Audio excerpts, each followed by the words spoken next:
Hey, what's going on, everybody? Welcome back to episode 3 of your favorite D&D Isekai campaign. And hey, guess what? No file errors, corrupted file nonsense going on. You get to see the whole episode, so that's always nice. If you got any questions, want to talk about anything, comment down below. I respond to what I can. And if you like this series, be sure to subscribe, alright? We're posting weekly. You get to see a fantastic story. And we're getting a little whimsical and wacky on this episode. So I'm going to let y'all hop in, and I'll talk to y'all on the next one. Peace out. Yeah. Would anyone like to give a quick recap? We did stuff, and then We did. other stuff. Dude, what the hell we do? This train has been a jumble of things. A plethora of subjects we have yet. I got the back hour on lock. Did we start with the train conductor? Isn't that where we Yes. started? Yes. We were all very confused while we were there. Yeah, because we're like, wait, how did we end up here? Yeah, we got there because we tried to go through the other cabin. Yeah. Remember that? We met her, and then Lily She and was cool. her They kind of hit it off. Yeah. Yeah, and we're friends now. We're like this, dude, and I'm crossing my fingers right now. And yeah, we kind of go over the stuff. I asked her some weird questions of just like, so theoretically speaking, like, could you blow up the train? And like normal terrorist questions. And she was kind of happy to it because they were just weird questions. I asked some other questions that were like fairly strange too.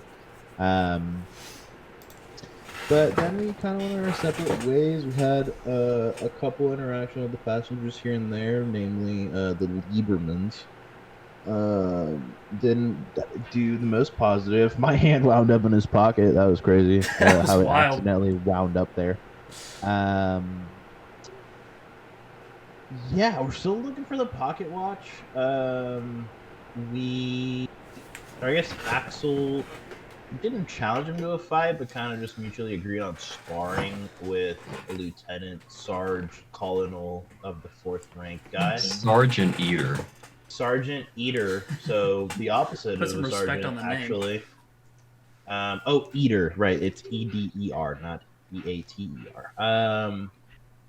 But yeah, and then I spoke to the conductor for a little bit, one of them, because the other one's a dwarf, which we don't like dwarfs.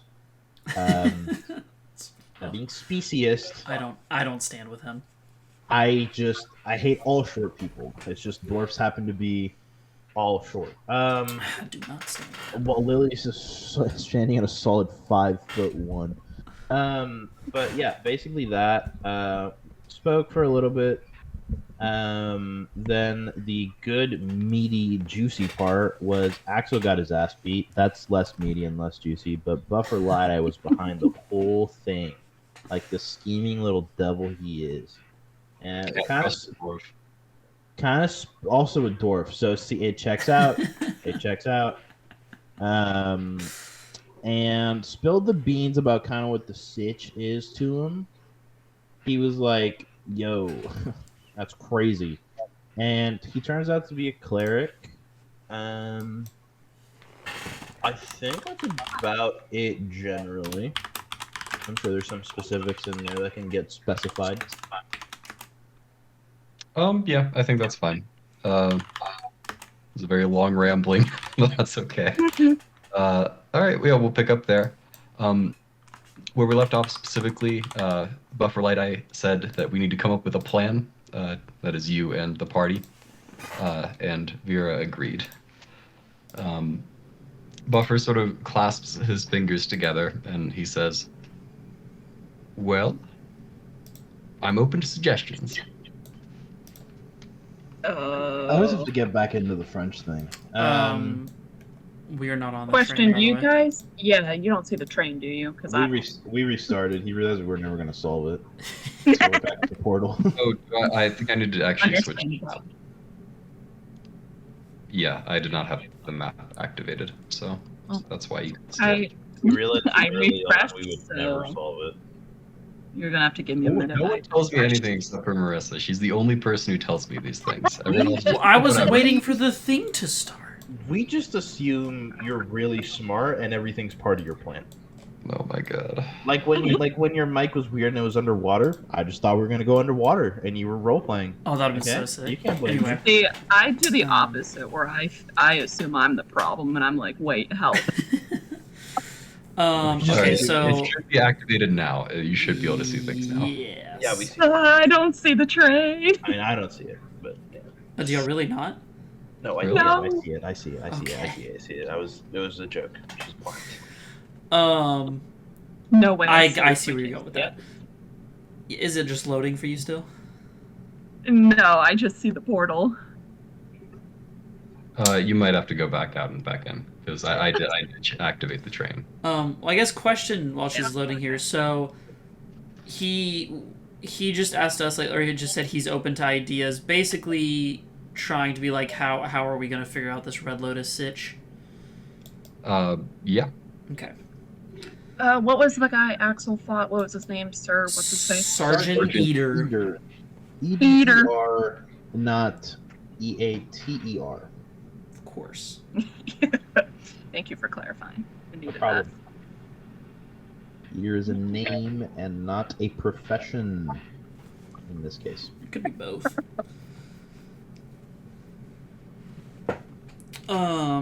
that. Oh, also, I love that Eder was an E, by the way. Can we just acknowledge that in the... Yeah, it goes with it goes. Yeah. It follows. Oof. Okay. I mean, I think at least That was a- for me right now, I'm just kind of sitting there upset at my loss, and probably mostly trying to kind of reenact the fight in my own head. So I'm not really acknowledging what anyone's saying right now. I'm just kind of in my own world. Okay. Yeah. If you're going over the fight in your head, you can make an intelligence check.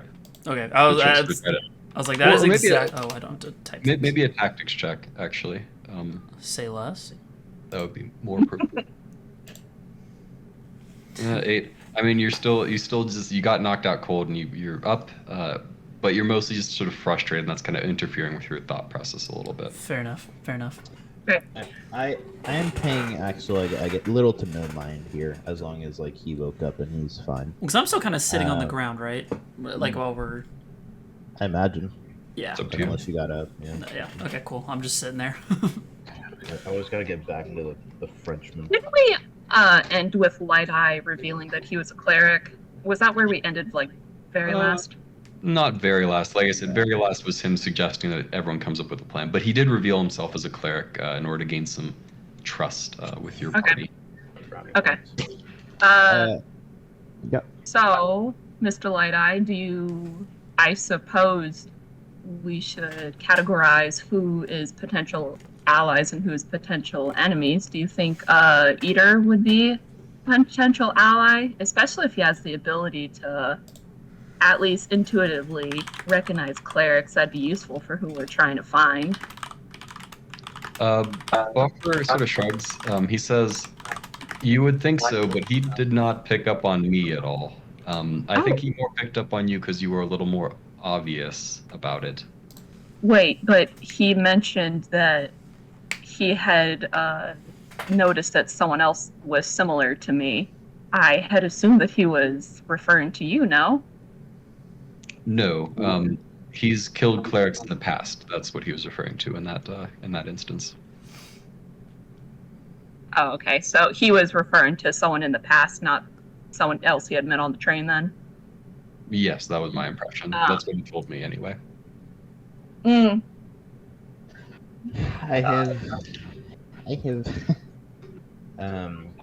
have two ways to I have a plan for this. Going through the notes, while I was trying to fall asleep, I realized there are things before the motors that are stolen and then put on the body. Currently, Mr. Light Eye, if you have a good eye, there is a missing pocket watch in this train, and I believe the owner of this pocket watch might be the killer. That seems like a stretch to me, but all right. I'm willing to follow, I suppose. We find the pocket watch, we find the killer. Well, looking through the notes, there is the The stolen dress that gets put on the body. Then there was another stolen thing that it is slipping my mind now, but is written somewhere.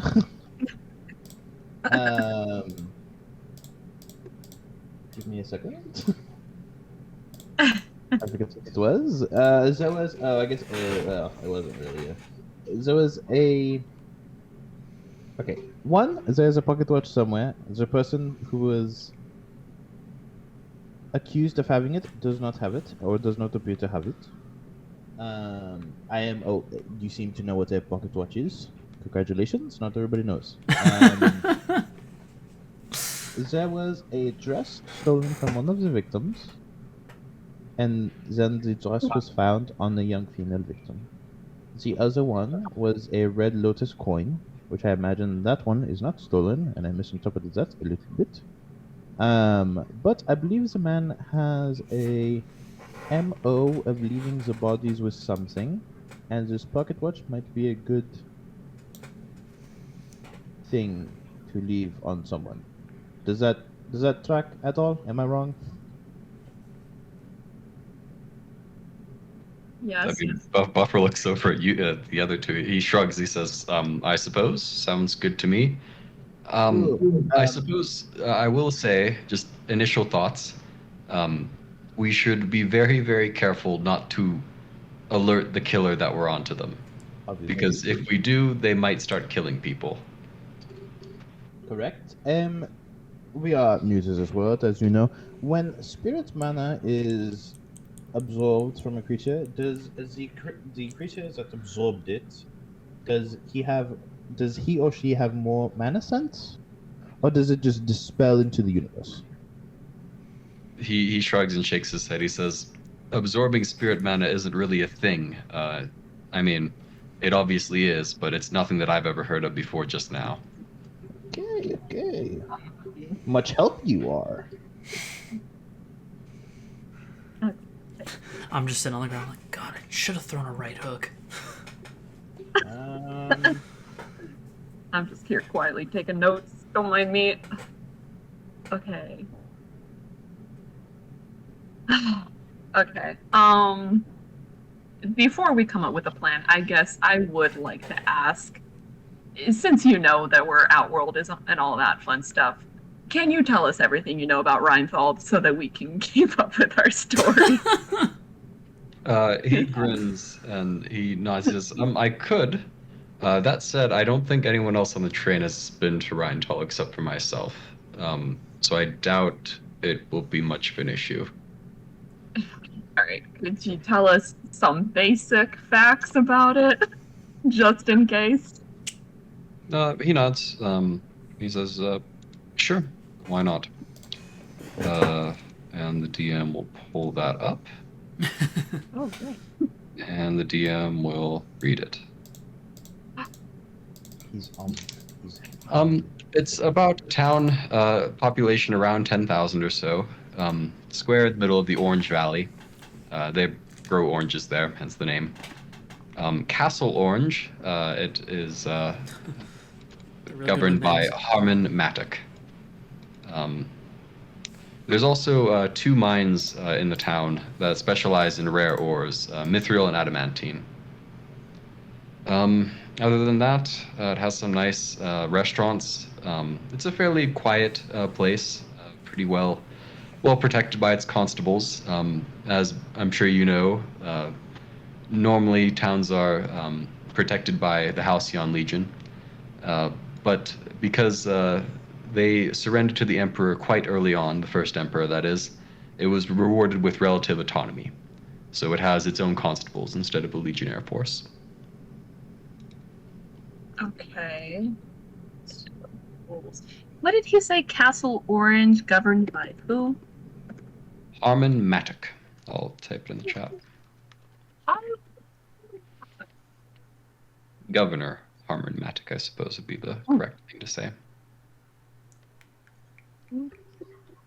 And probably doesn't matter, but the rare ores, adamantine and Mithril. mithril.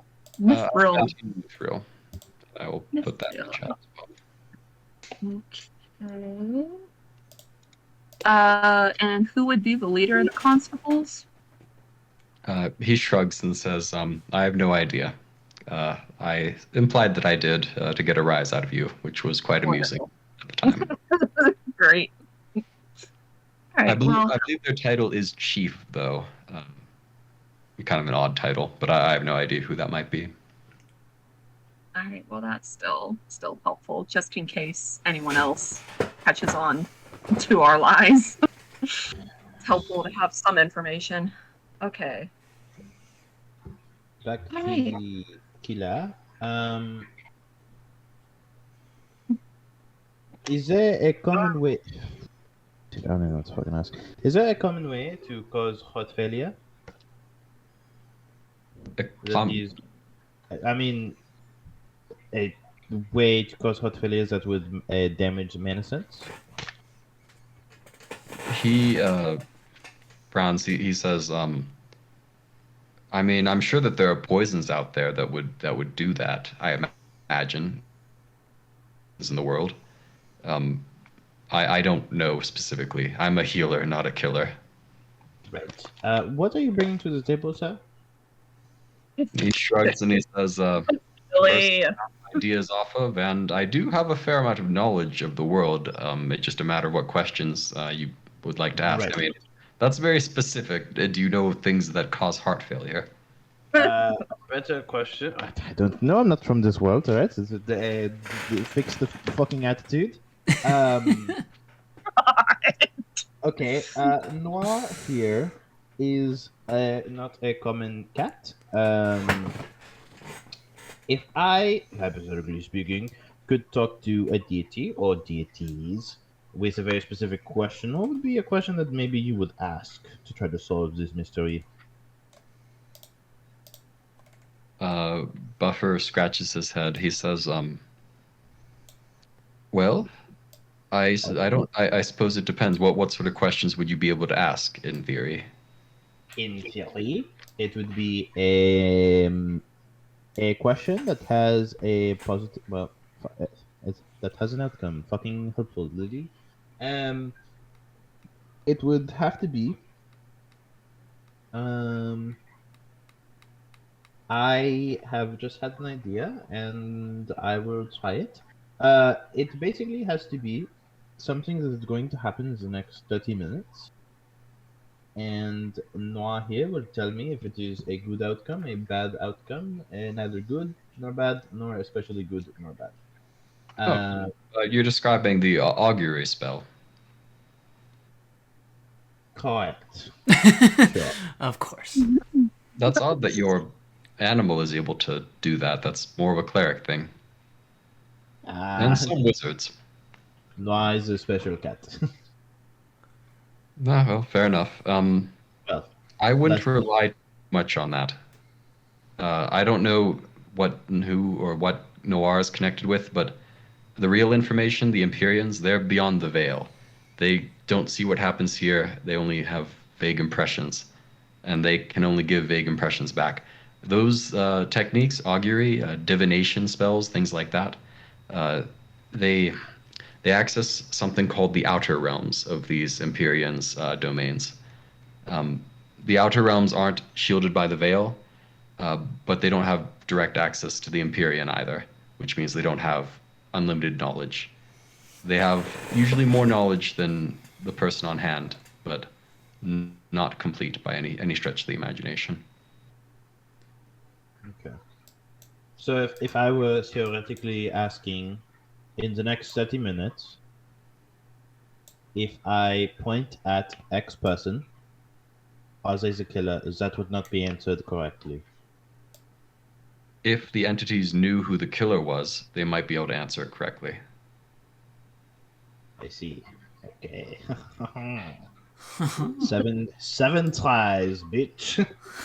That said, 6 days. you gave him. Did you? You haven't given him the actual note from the Red Lotus yet. I think you only gave him the notes from Turtle.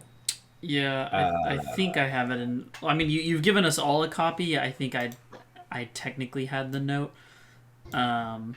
and I've kind of tuned in more towards the end here, just letting it go and assuming that it's, me being in a new body and Sergeant Eder having had plenty of experience in this world. Just kind of like, sorry, was he asking for the note, or are you just saying have we? No, I'm just saying he hasn't seen it, so I was about to say something, but I was like, oh no, he wouldn't actually know that yet. He wouldn't Never know. mind.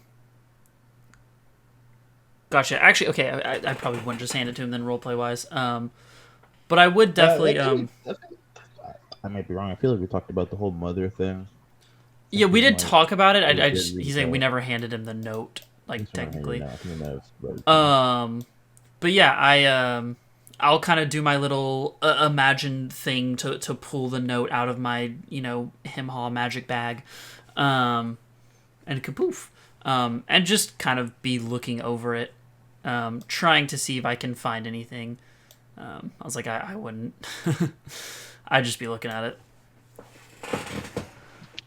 The only thing that strikes me as odd with that is that if the killer was found that easily, it's not as though augury, it is normally a cleric spell, but there are wizards who know it, and the Shadow Legion would almost certainly have access to that sort of magic. So if he was going to do that, I feel like they would have found the killer already. There are lots of ways to protect yourself from divination magic. Okay. What's Good. your question? If you had to ask a question to the divination, what question would you ask? Buffer frowns and shakes his head. He says, I'm not entirely sure. I'd have to think on it. I feel like that ability could potentially be very useful, but yeah, we do need to come up with a good proper question for it. Maybe not something that directly targets the killer, but I don't know, targets something tangential that wouldn't be protected from against divination. I don't know. For example, the location of a pocket watch, or the location of a place that you could kill someone with no witnesses? He nods. He says, well, I don't know about the latter part, but the first part at least, yes. If I searched this cabin thoroughly, would I find the pocket watch? Something like that. I see, monsieur. As they're talking, and I've been looking over the note. I'm like, well, I mean, I've been trying to look over this note now and put things together, and the stolen thing is true. The other people don't really have very much stolen stuff, but and I'll take the note and kind of go to hand it over to Light-Eye. This is the exact information we have. I mean, we've pretty much told you most of it, but you can see if you see something we don't. And I'll hand him the Red Lotus notes. The note from the Red Lotus, or the Red Lotus? He already has read the Red Lotus notes. Has he? Yeah, had he that? has the notes. Vera gave those to him already. Oh, okay. Never mind then. He doesn't have the mother one, I think. Or the note from the Red Lotus.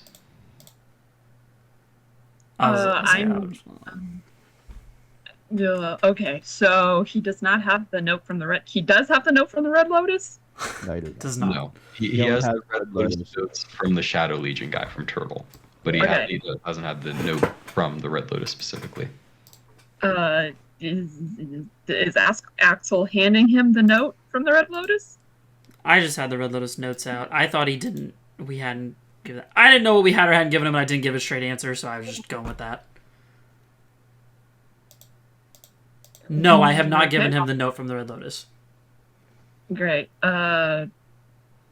Axel, can you show him the note from the Red Lotus? If I didn't have the Red Lotus notes, I don't know who has what at this point. I don't know if we magically made copies of it. I added the notes to all of your inventories. I'll say I think Axel was handed them, so I think Axel would probably have them. Okay, in that case, I'll just literally pull out all the stuff, and repeating, kind of, I guess, backtracking a little bit, repeating kind of the same thing I said, but handing him all of the notes that we have to see, again, if he sees something we don't, kind of thing. Okay. He looks over the notes again, and then the note from the Red Lotus specifically, nodding as he does. All right. Well, this basically matches what you told me. The only thing is, Lily, this does confirm that this individual is almost certainly protected from magic such as your cats.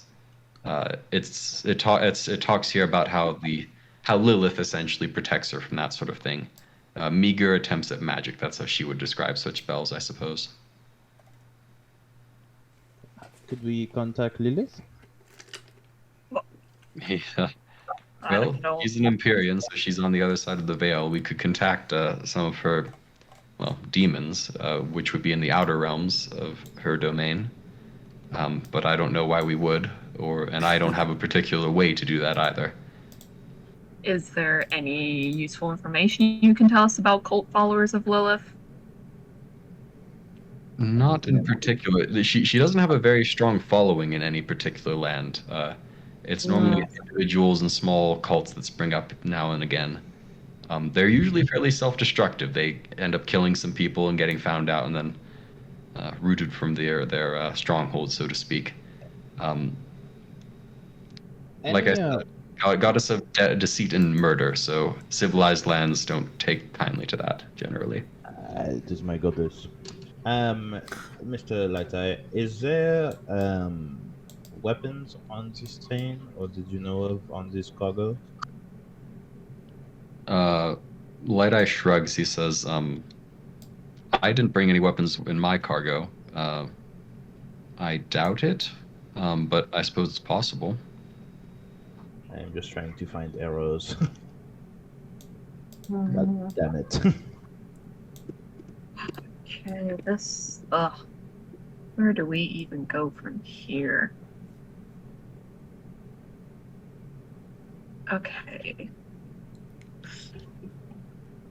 Alright. Well, anyone's got a plan on where we should start from here? I could, hypothetically speaking, talk to the deities and ask Noir, and then we don't do it at the end of the day. So that might be better than doing it at the end of the day.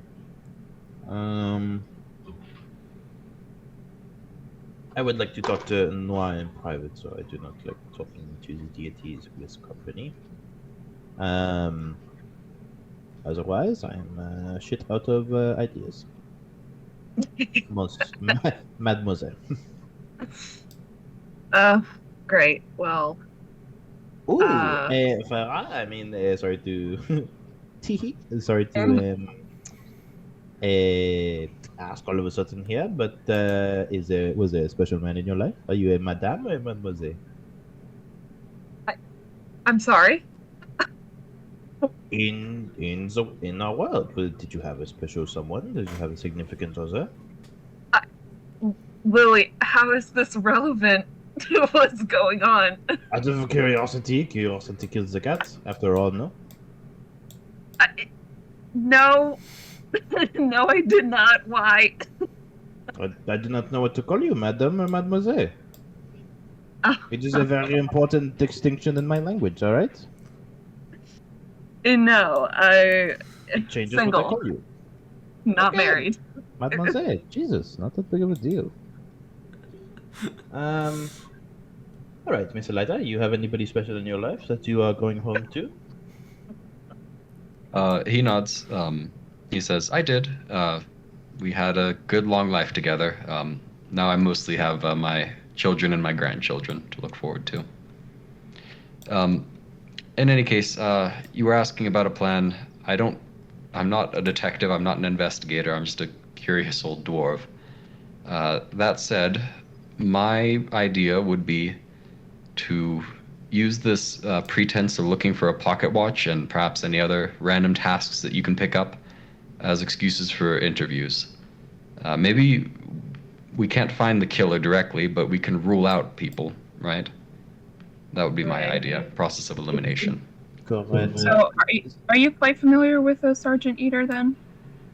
Buffer shakes his head. He says, no, but I know his type. Do you think he's trustworthy? I mean, I'm not going to outright and tell him that I'm a cleric, but I do want to make use of whatever intuition he has on identifying clerics, even if it is not quite reliable. I mean, if you ask me, am I willing to risk the lives of myself and everyone on the train on the fact that Sergeant Eder is not the Red Lotus, I would not take that bet. That said, to me, he seems pretty straightforward, if potentially quite dangerous if you provoke him the wrong way. Another thought. Oh yeah, go on. I was just saying, I kind of like roll my shoulder a little bit. I'm just like, yeah, he hits kind of hard too. Or he definitely hits kind of hard. I don't know if you're familiar with this term, but post-traumatic stress, I believe he has a fair amount of that.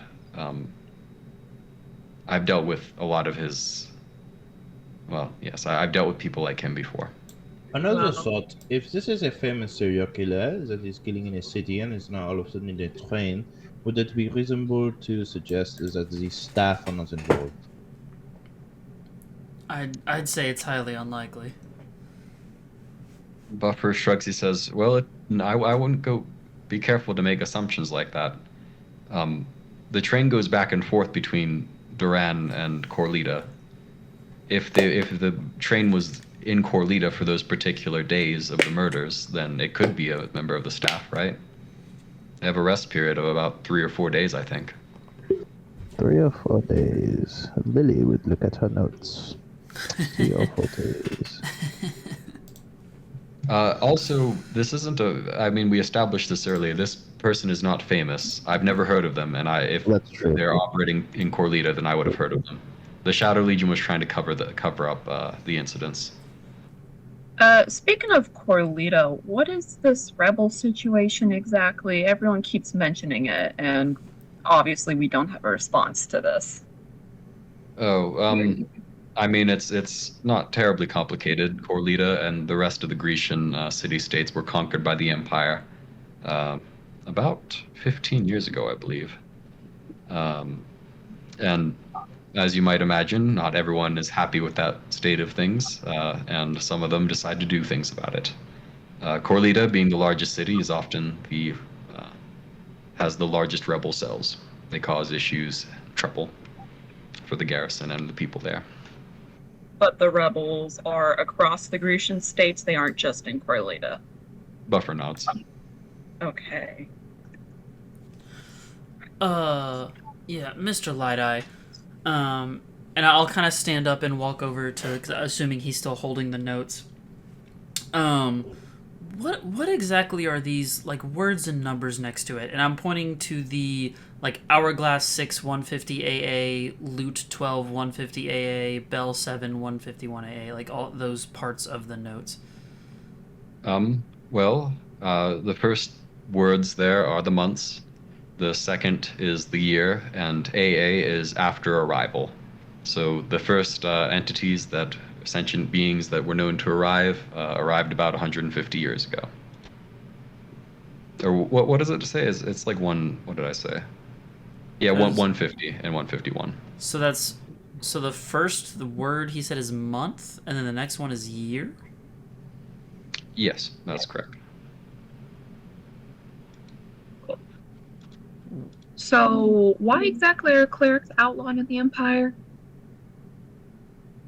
Well, that is a very that involves a lot of philosophy of the Empire. I don't know if we have time for that.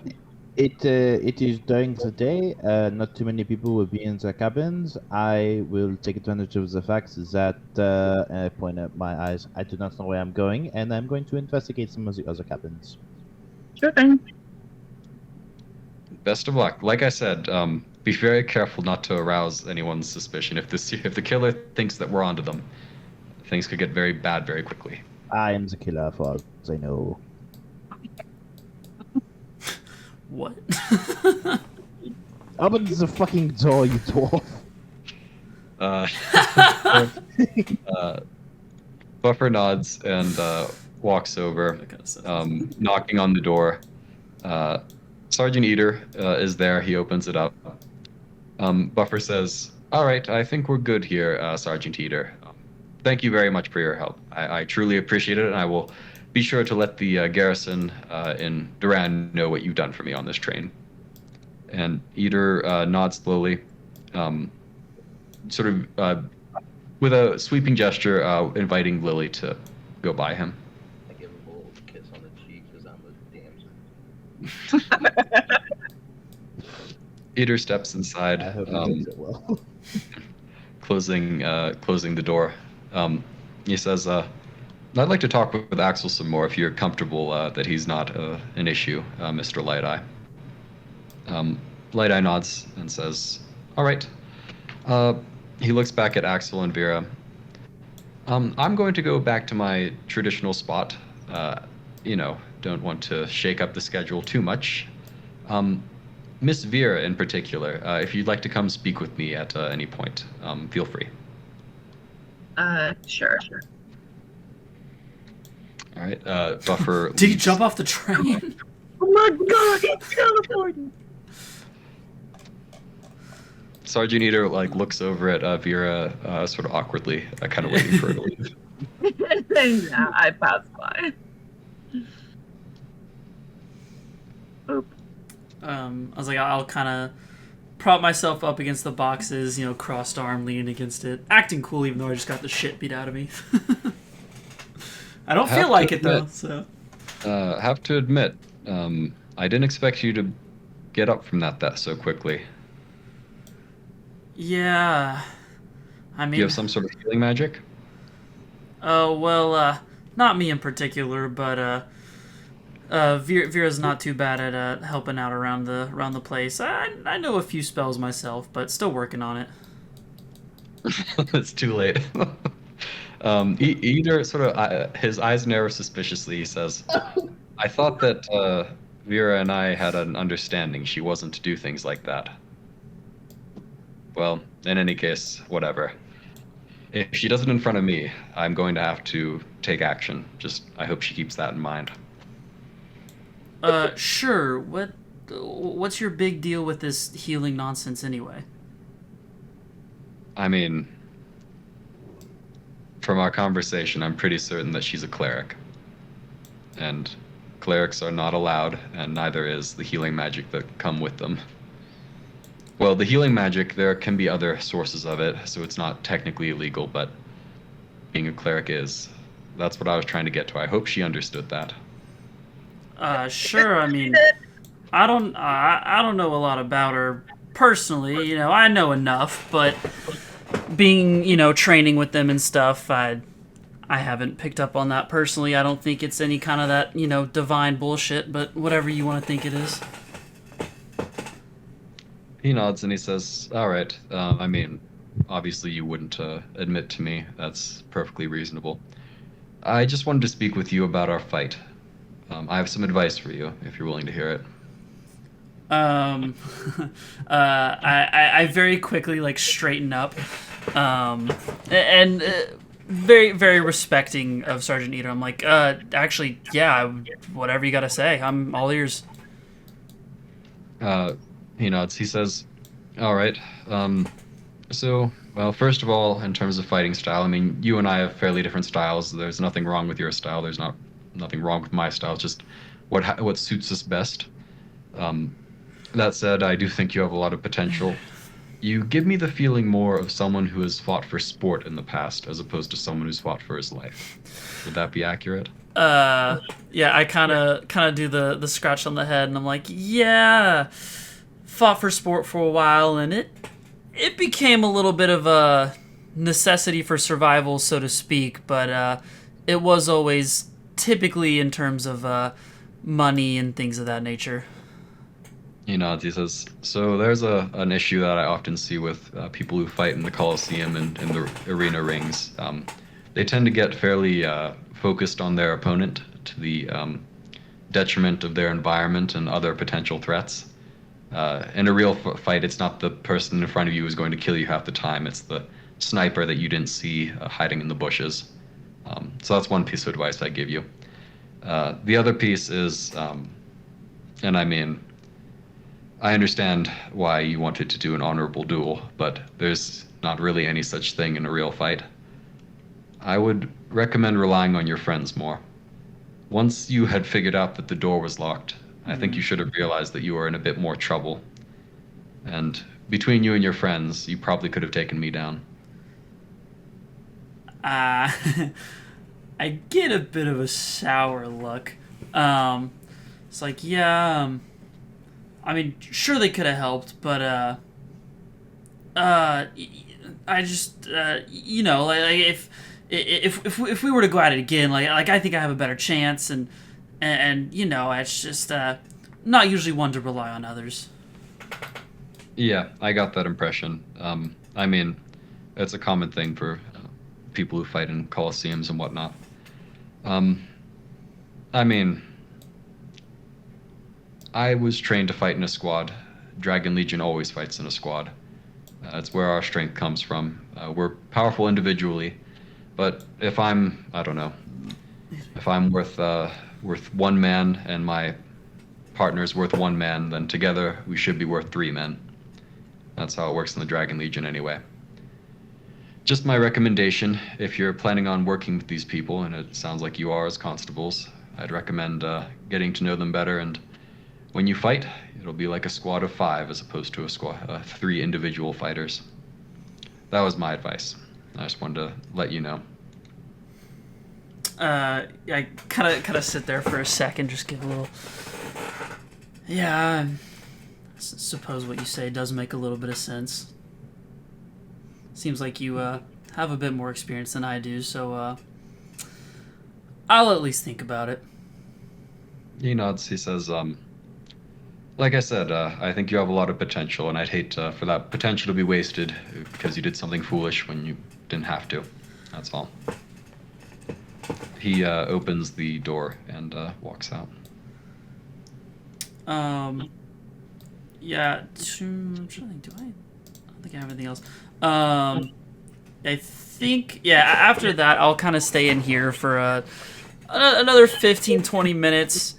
I'll kind of walk over, sit there, and do the good old kind of like running through the fight in my head of a few things. One, trying to think if there was like a sniper in that situation that I wasn't paying attention to, or if he was just saying in future fights, and then just, thinking about ways I could improve and all that stuff.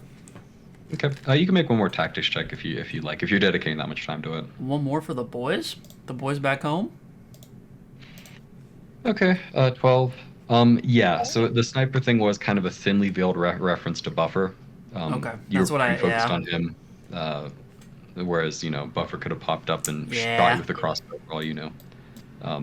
Yeah. That's what I figured. Aside from that, you get the sense that he did do, like, he got kind of lucky in that fight too. Like, he was really, like, peak performance. So in a rematch, I mean, it's not a guarantee that he'd win, but he's a pretty tough fighter. Okay. Fair enough. All right, well, we can move on to what Lily was doing in the meantime. All right. From my understanding of how you describe the doors, they're only lockable from the inside. Correct. And otherwise remain open. Correct. Could Noor just shimashang up in the rooms? You know what I mean? You just do cat shit. I mean, as long as the doors are open, and you'd have to open the door for it.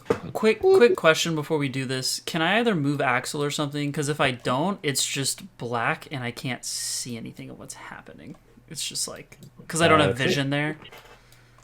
That is how that works. So can I just have that Axel sitting there to see things? Or would you... If you'd rather me not, it's fine. I can just keep not doing it. I could make you co-owners of the other characters if the other people don't mind.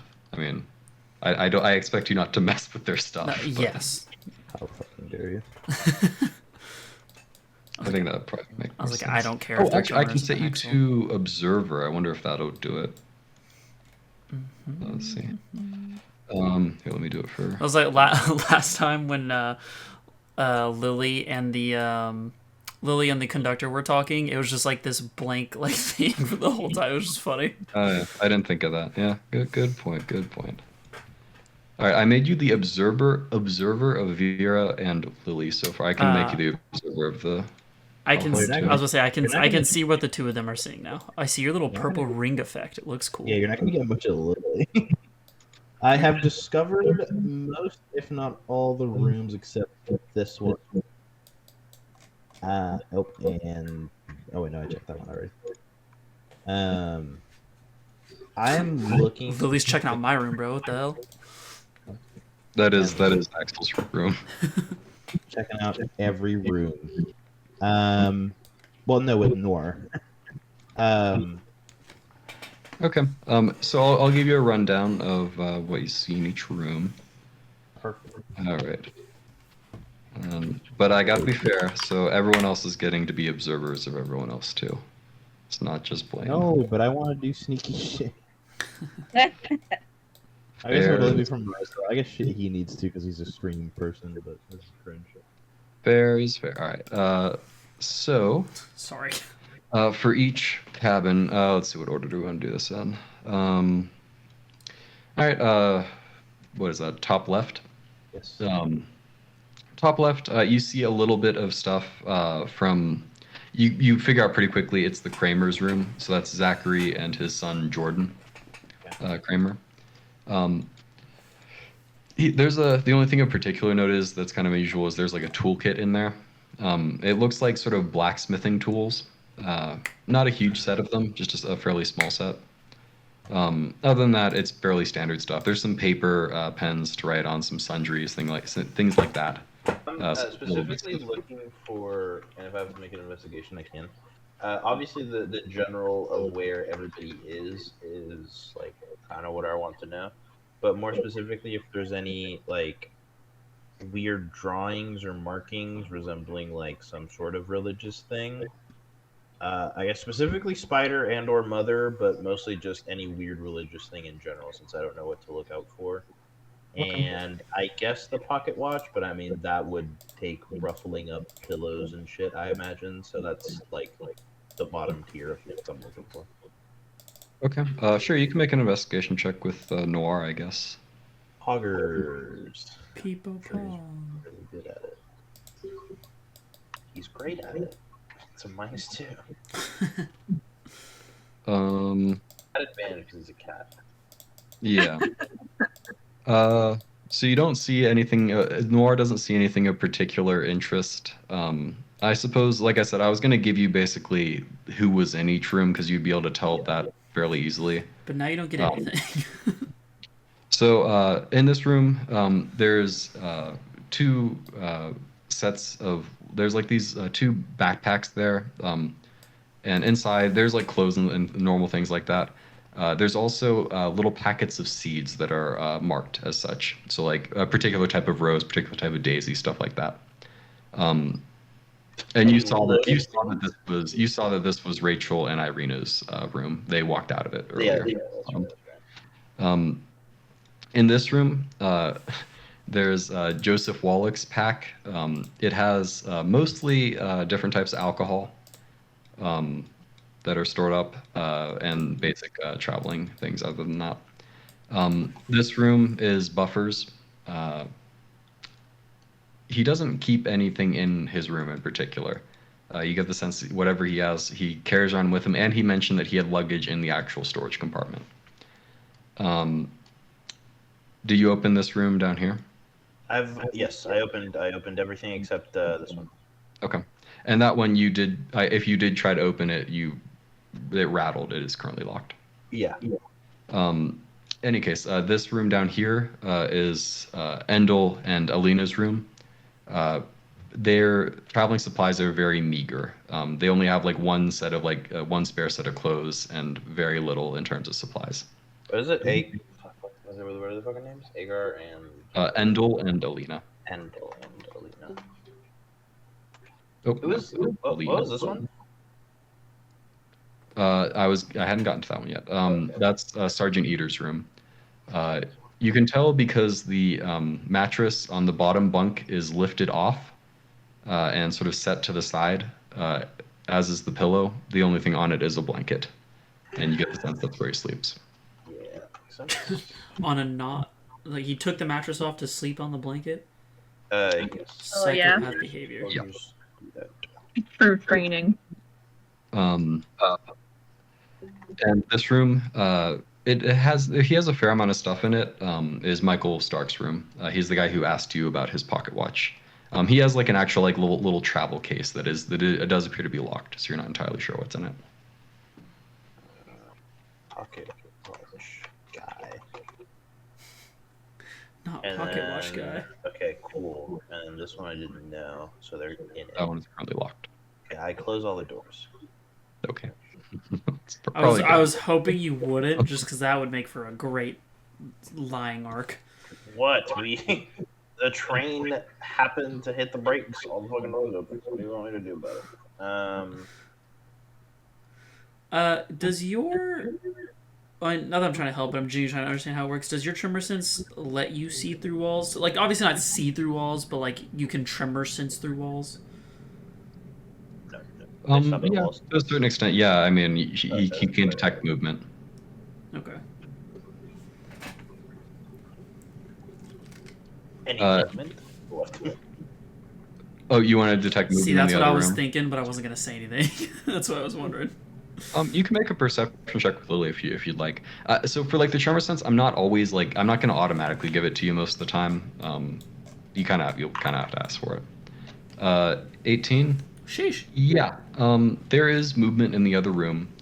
Not a ton of it, but like you get the sense someone's sitting in like a seat and they kind of like rock back and forth a little bit. So there's definitely someone in there.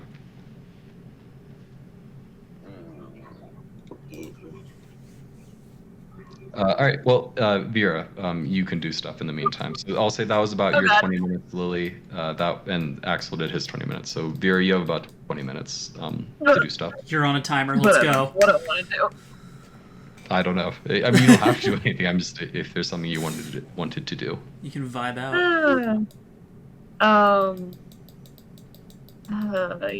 You know what? Sure, I'll go talk to Irene and Rachel. Didn't they want help with something? Yeah. They tried to introduce themselves, and then Lily glared at them, so they ran off. Was it Lily or Axel? And it might have been a bit of both, I think. It was a team effort. Lovely. So as you approach them in the car here, they're both speaking with Michael Stark on the other side. But as you approach, all three of them look up at you. The girl there sitting, she stands up and offers a hand. She says, hello, my name's Irina. This is Rachel. I take her hand in greeting. Nice to meet you. My name is Vera. Earlier you were asking for help from me and my companions? Oh, Irina looks back at Rachel, who nods and kind of like does like a little gesture of like, yeah, ask her. Irina blushes and she says, well, yeah, we heard that you three were sort of new constables and that you've been training a lot. We might have had a job for you. That was what we wanted to ask you about. It's nothing urgent though. Yeah, it's not a big deal or anything. It's all right. I'm always up for helping citizens. What can I assist you with? Oh, well, it's nothing here and now. We have a job for you in Duran when we get there. We're trying to set up a flower stall, see? We have a little bit of seed money, so to speak. And she like grins and like gives you a look like hoping that you laugh. She looks very, very nervous. Like this is something she's practiced in the mirror like a dozen times. I smile back. Okay, I'm sorry. What did she say? They wanted to get a stall up and going? Yeah, a flower stall. Okay, certainly. How would me and my friends assist you with this? Irina frowns and she says, well, I mean, from what I understand, Duran's kind of a cutthroat place when it comes to starting up new businesses. I mean, basically what we want is we just want you guys to like stay near the stall and stand there and look tough. I hear that like sometimes they'll try to send like thugs and people like that to try to push, they don't like competition, the other flower sellers. So they'll hire a few thugs and try to rough up our joint and things like that. So we just wanted you guys to be there, just as like little bodyguards for maybe just like a few weeks until we get established and get enough money to like actually hire some people of our own for protection. Well, I will definitely bring this up with my companions. I unfortunately not able to make the decision on my own, but I'll bring it up with them. In the meantime, though, Tell me about yourselves. I mean, what led you all the way to Duran to start up a business? Oh, we're serial killers. Irina looks back at Rachel, and they sort of smile at each other sweetly. Well, No.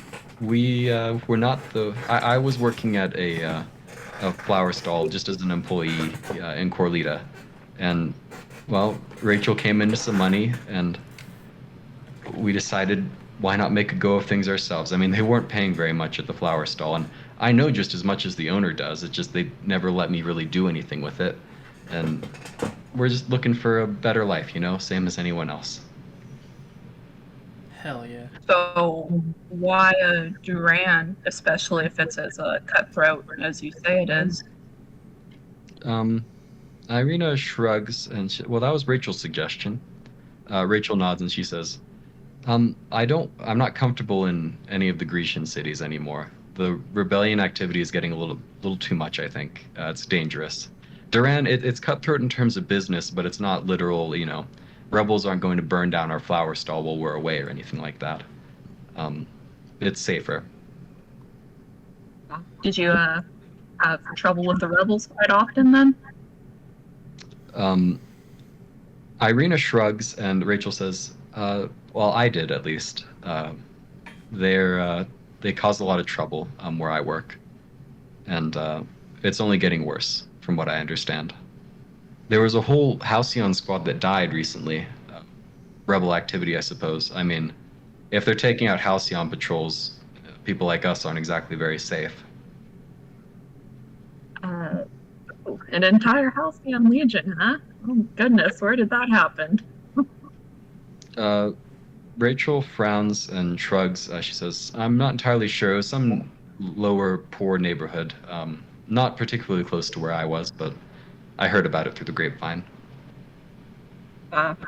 And why were the rebels, why were they harming a flower stall of all things? Just because? Just because they can?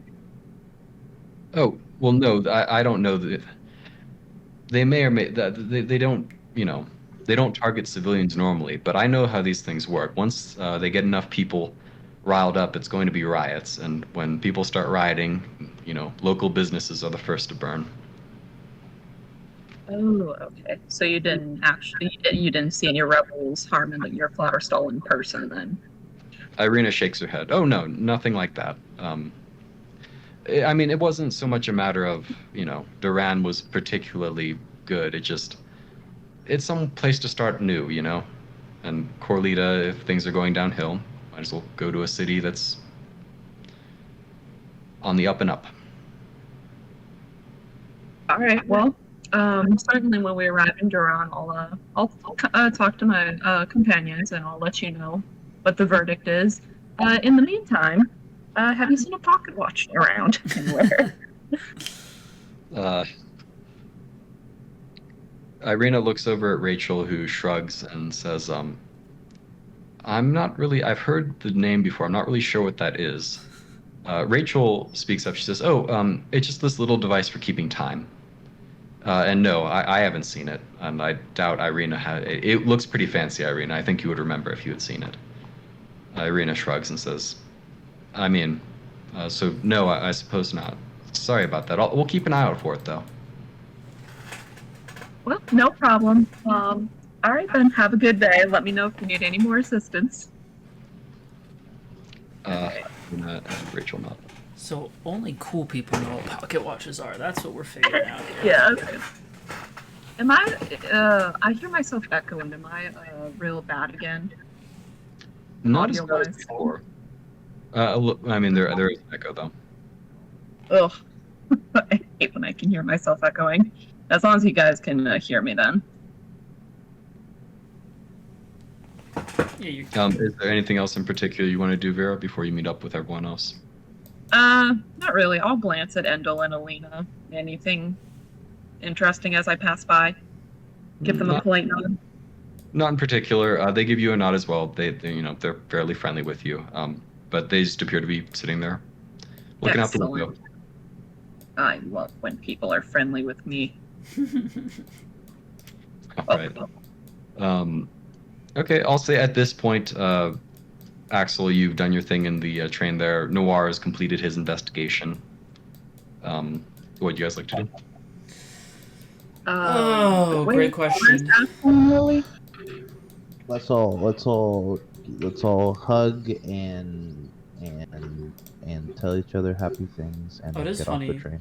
When I have my character selected, it does block out everyone else. Oh, that's Tornadoes. Welcome to my world between Lily and Noir.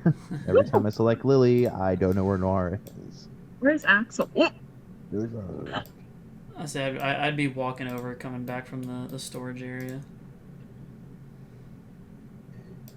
Well, I was like, are we all vibing right here? Fuck. Yeah. I'm okay. What the hell are you doing in my room?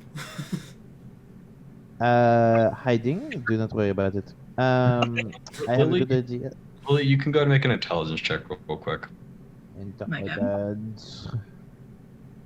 That's good. This is how to get out of Axel being upset at you for being in his room. Correct. Fuck me. Nice. Axel's about to be pissed. You have a nosebleed. Oh shit. Sorry. Oh, But, are you good, Lily? yeah. I just channeling the divine deities is quite a problem. Right. Why are you doing this in my room? Whatever. How'd it go?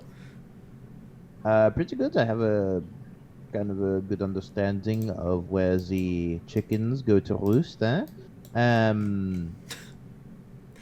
fact: those two up French top peoples. are bathrooms, but I imagine we know that already. Knock, you fucking animals! There might be someone in there. I'm kidding. I didn't knock either. We should probably, I don't know, let's go talk around to some people, see what they're doing, any suspicious activity, anybody, Let's just go question people Yeah, based on the whole let's just go missing questions. pocket watch. You know what? Fuck this! I'm not even French. Let's just go over there and just like talk to people, huh, dude? Who knows what a pocket watch is, you know? Let's investigate on people. Having left my door open, I come in to make sure nothing's messed up. Close your door. Yeah, so no one stole your many belongings. Well, Don't listen, close- I'm trying to see if I can see any blood or anything in here, because I'm just saying she walked out with a nosebleed, and I'm like, why would we do this in my Oh yeah, room? by the way, Lily, pinch your nose. This time bleeding. It's fine. Next time I remember that it was health potions. Oh, before we go in, any recommendations on who we start with on questioning anything? Listen, I will take. I don't know. Before you guys leave the area there, Axel, if you could make a perception check. I would Oh, love... no. You were bringing up the rear, right? Because Yes, you I went to was. investigate the door. Yeah, I was making sure that Lily didn't bleed her nose blood all up in my room. Perception. Okay. As you were leaving your room and you saw everyone sort of walking down the corridor to the left, you started following them, and then you heard this like light, sort of soft sound coming from behind you. You glance behind you, but you don't see anything. So I was walking out. Sorry, my thing was frozen, so it wasn't letting me click anything. I was walking out. I heard like steps behind me, or just like... No, just like a soft. You couldn't really, if you had rolled higher, you might have been able to identify exactly what it was, but it's just a Okay. soft noise. Okay. Did it sound like it was coming from a room, or did it sound like it was coming from behind me? Or I don't know that either.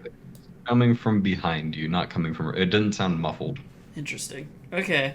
Could Noir pick up on this with a good hearing? Nor. No, Noir would have been at the other side of the corridor at that time. Okay. I suppose, I mean, in that instance, I'd probably just kind of turn around and look really like scrunchy eyed and be like, well, what is going on? You don't But see just keep walking then. I wouldn't question it too much. Axel, you took a little while to catch up with us. Anything holding you back? Well, I mean, for one, Miss Nosebleed over here making sure you didn't get blood all up in my room. The box says wait about blood. What a fucking fair point. I'm sorry. I was like, All right. Well, listen, if just on my that's bed it, sheets. then- That's all I ask.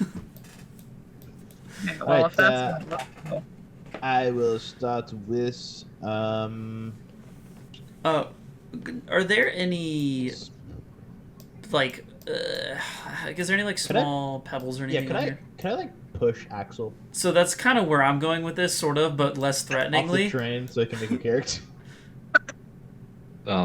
I mean, it's an athletics check to shove someone. Okay, perfect. Are you doing this? Do I get to athletics check back? Yeah, it's an athletics or an acrobatics check to oppose. Perfect. I just wanted to know. oh my god. Just wanted to see how close to death is you are. is there anything to like toss, like any small pebbles or anything like that around me from the outside, or is this pretty squeaky clean? It's pretty. No, they keep it pretty clean. Yeah, there's no like obvious pebbles flying around. Dang it. Okay. Do I'll test this later. by the way, just to kind of like get an idea, when we go from car to car, it is like it is shown, and if that's the case, how fast are we going? Are we going like speedy quick? Like, is it a struggle to go from car to car? No, it's not a struggle. It's about 40 miles per hour, you would estimate. Oh, okay.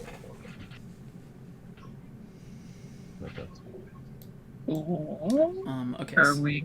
So Good what to the, go in? what the hell were you asking, Vera? What's going on here? I was asking, is there anyone you guys want to start with the questioning? I say we do one by one. I feel like if we go as a group, it's a bit intimidating. Yeah. Also, what are we questioning for? Are we just Yeah, walking I up being didn't like, know if we "Yo, were any lotuses that were red recently?" You know what I'm saying? We should ask the kids to keep an eye out for the Lotus, whatever the fuck. Not the Lotus thing, the pocket watch. We have good quick favor question. with You them. already- we already you did already that. did. Yeah, we already did that. They already Yeah. did that. Oh, that's right. We did give them a description of the pocket watch. Yeah, because they were Right. confused when we said Check that. up. if So, they've seen it. Axel, Mhm. Lily's idea was that we find the pocket watch because what was it again, Lily? Like the red lotus. So keeps a stolen item? the red. I mean, by weirdly enough, and not metagaming at all by Hudson's reaction, I feel like that wasn't it. But my initial theory was that because there is a dress that was stolen from the young female. I do not know. I forget now. There's more than one. Give me 1 second. From the young adult female, there was a report of a dress that was stolen, and then there was a lotus coin in one of the other three that was placed at the point of death, I think. I mean, I should have written this better. Yeah. But it seems he has an MO to leave a calling card of sorts, not the same one. So the pocket watch for me was like it made sense in my head. was that- there? The person, if they killed someone, would like put the pocket watch on top of us. Was there a calling card in the first two that I missed? Was there a what? A calling card in the first two that I missed. I do not believe so. Wait, it was a card game, gambler. I do not know. I just thought that maybe there was something to go off of. No, yeah, listen. Some's better than nothing. Yeah. But the other theory, we ask everybody what the time is, and if they pull out a pocket watch. Hey, look, So, I'm saying that can get someone. I promise you, most I would imagine that probably won't work. I don't want to be the bearer of bad news, but that's... What a pessimist. Hey, if you want to try it, you know, I'm not gonna stop you. You go for it. I want to play a game. What you saw? The boys with Lotus coin had no Axel spine, is about choices. to open the door out of impatience. Fair mana though. All right, I have no ideas. Let's just go. Let's see what the day brings. You know, we're dilly dallying, and I feel like we should explore new horizons and possibly find arrows. All right. and solutions to the problem.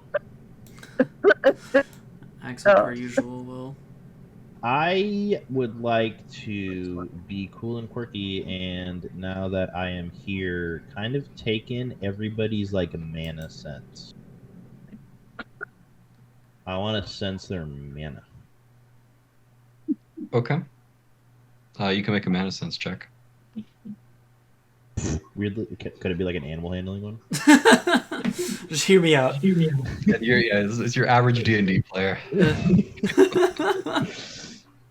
Well, can I get that advantage because I'm cool? Because I'm really trying. Because I'm trying really hard. You're trying so hard. Yeah. Lily, do you have a flavor description for your mana sense at all? So my theory was that it was described like this earlier, and I don't want to copy it, but it's like too perfect with Lily about how it's like threads or different types of fabrics. Oh, that's cute. I like that. Okay. Yeah, I like that. So I was like, the thread thing was explained because of Vera's like Celtic or cleric thing, but that also really applies well. So like maybe like different types of fabrics or the way they feel or the way that like threads are interwoven to make fabrics and they make something, so they make like a larger picture. But like that's kind of the idea I was going for. Sure. No, that's good. With a 6, however, You don't feel shit. you reach out and try to sort of sense the general vicinity of each of the people there. And you manage to sort of get a sense of it, the sort of tactile sense of soft fabric. You don't get much distinction between the different types of fabric, though. And you don't get any sense of color or fanciness, for lack of a better term. They all feel kind of the same to you. You feel like you barely like touched it with like the very tip of your finger, so it was like very hard for you to sense exactly what you were feeling. Perfect. So you sense that they're there. That's what he but wanted. not much more. Perfect. Listen, when it comes back around to me, I know what I'm doing. You're going crazy. So with my 12 earlier and my thing, to try to get a little more specific on it, like was this sound enough to where it would like kind of bother the average person and they'd think about it, or was it something that like the average person would kind of like toss to the side and be like, it was probably like the wind, or like someone, it was probably like the train moving. Is it something that I would like actively like toss to the side as like, oh, it probably wasn't a big deal, or was it bothersome enough to be like? Because I'm trying to decide if Axel would like react. That's to kind this. of up to you. I'll say with a 12, it probably wasn't just the train moving. I'll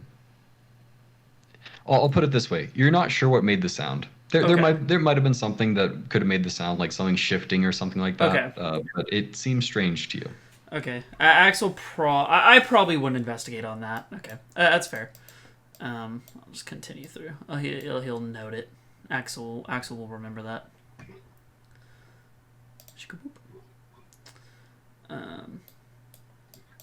So I guess I walk in. I see Lily plopping down. Do I see? I guess between Indel and Alini here. Is Indel giving me any kind of cute eye? Because our last 2 interactions haven't gone so swiftly, so cleanly. Some would say. I mean, he takes note of you. He doesn't give you the stink eye though. Okay. I mean, his like nose is like very like black and not, bruised. So he's not as excited to get into a fight anymore. So that being said, because I would imagine a broken nose is a fairly common, like especially like street fighting injury.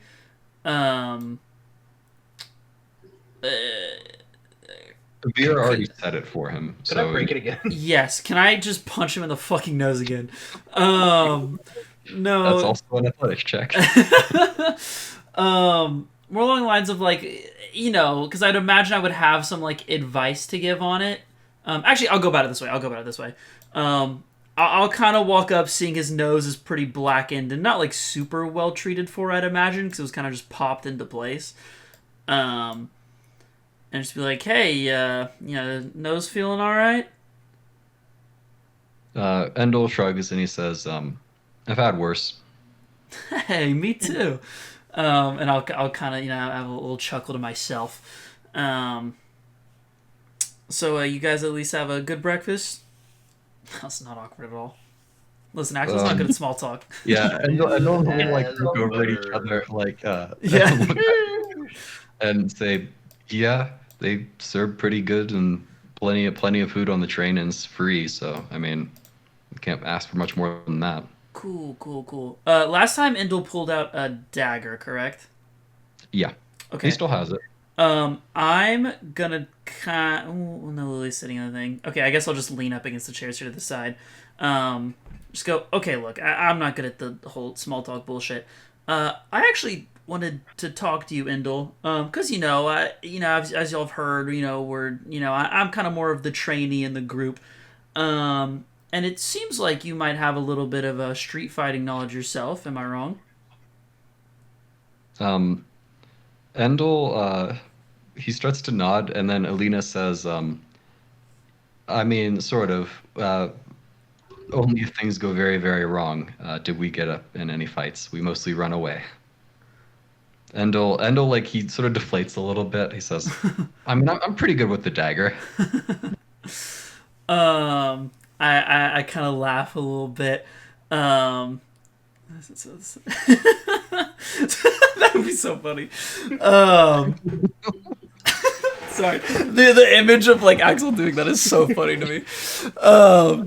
But no, I kind of laugh at Alina's comment, and I just look at Indel and I'm like, so I know we've kind of done the bullshit small talk stuff, at least with my group, but I'm one that just kind of wants the honest answer of like, are you guys, what are y'all really trying to do? What's y'all's kind of end goal of making this trip and everything? Endel, he looks at you, and then he looks at the people who are relatively close to you, Irina, Rachel, and Michael. I mean, they're not like right next to you, but they're within like hearing range, unless he's whispering. He says, I mean, we're here for, we're going to Duran, for reasons. I mean, if you really want to know, I guess we can tell you, you're lawmen, though. I mean, Miss Lily said that she wouldn't get us in trouble or anything, but she couldn't put you in a position where you'd have to do something, right? I as he kind of says the like your lawman and like is going through that, I kind of get like ease my ease my stature a little bit, and I'm like, hey, like I said, I'm the trainee. I still got a little more free reign than them two. Endel nods and he says, okay. It might be worth the risk. What do you think, Alina? Alina will make an insight check. And since she's the quiet one, she gets advantage. Okay, well, not funny. I'm quiet. Quit complaining. Alina, like, he looks at you over Axel. I take it your intentions are pretty good here. Intentions are very genuine. I also because I was kind of trying to imply like I wouldn't tell Lily and Vera these things, right? Like trying to be like, hey, we can keep it between us. And then I was being very like genuine in that. I was like with the inside check. He was not trying to play them or anything. Okay. Alina nods and says, yeah, he might know something that could help. I don't know, I mean, you're a trainee, but maybe you spent more time in Duran you have spent more time in Duran than we have. We're looking to join the 4th Legion. It's a good way to make money, and it's a way to stay safe for people like us. Okay. I don't know if I'm going to need to roll a history check for this, but Legion-wise... Oh, that's right. Good, true.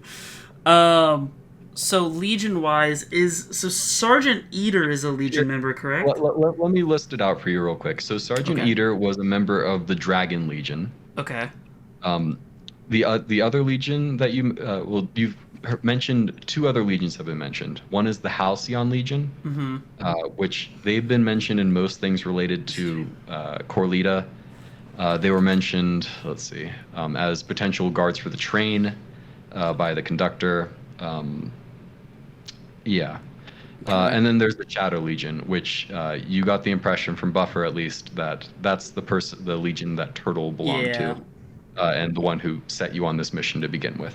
And who did Indel say he wanted to join? The 4th Legion. So I don't even know what the fuck the 4th Legion is what you're telling me. Correct. Shit. God damn it, Hudson. Okay. Okay. I definitely do try to play it off a little bit.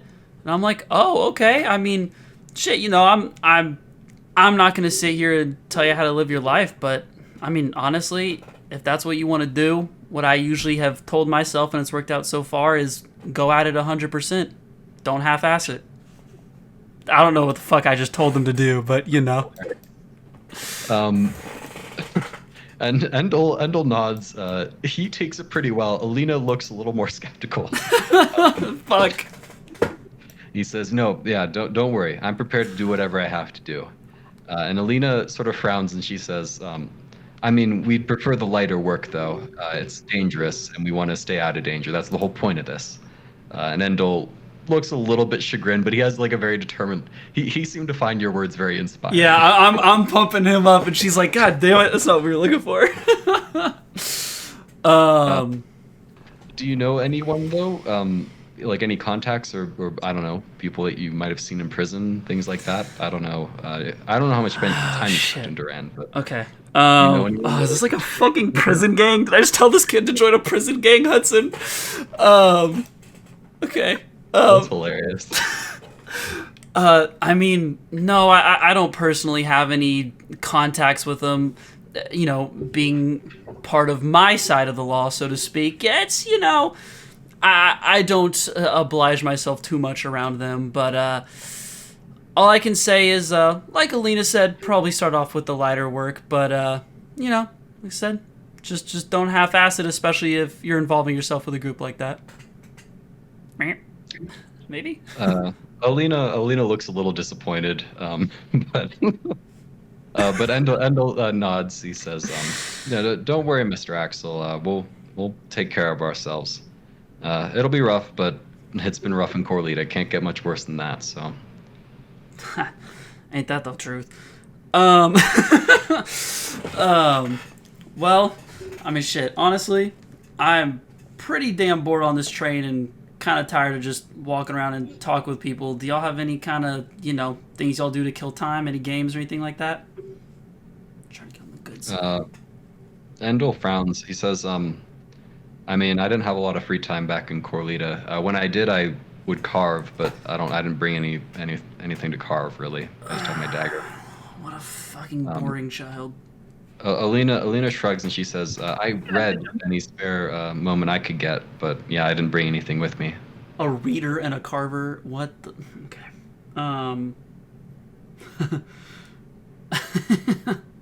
The fuck? Have we... Real quick. Yeah. Oh, shit. Boop, boop.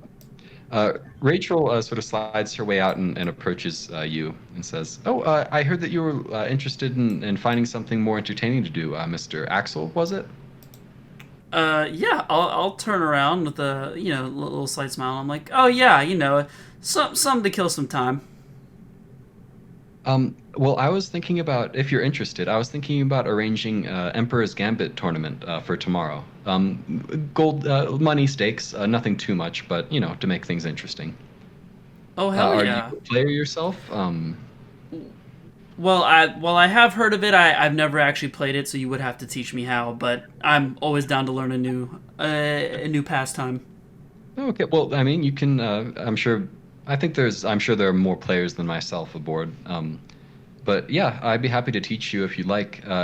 Even if you don't want to participate in the tournament, it might be interesting to see, you know, observe. Of course.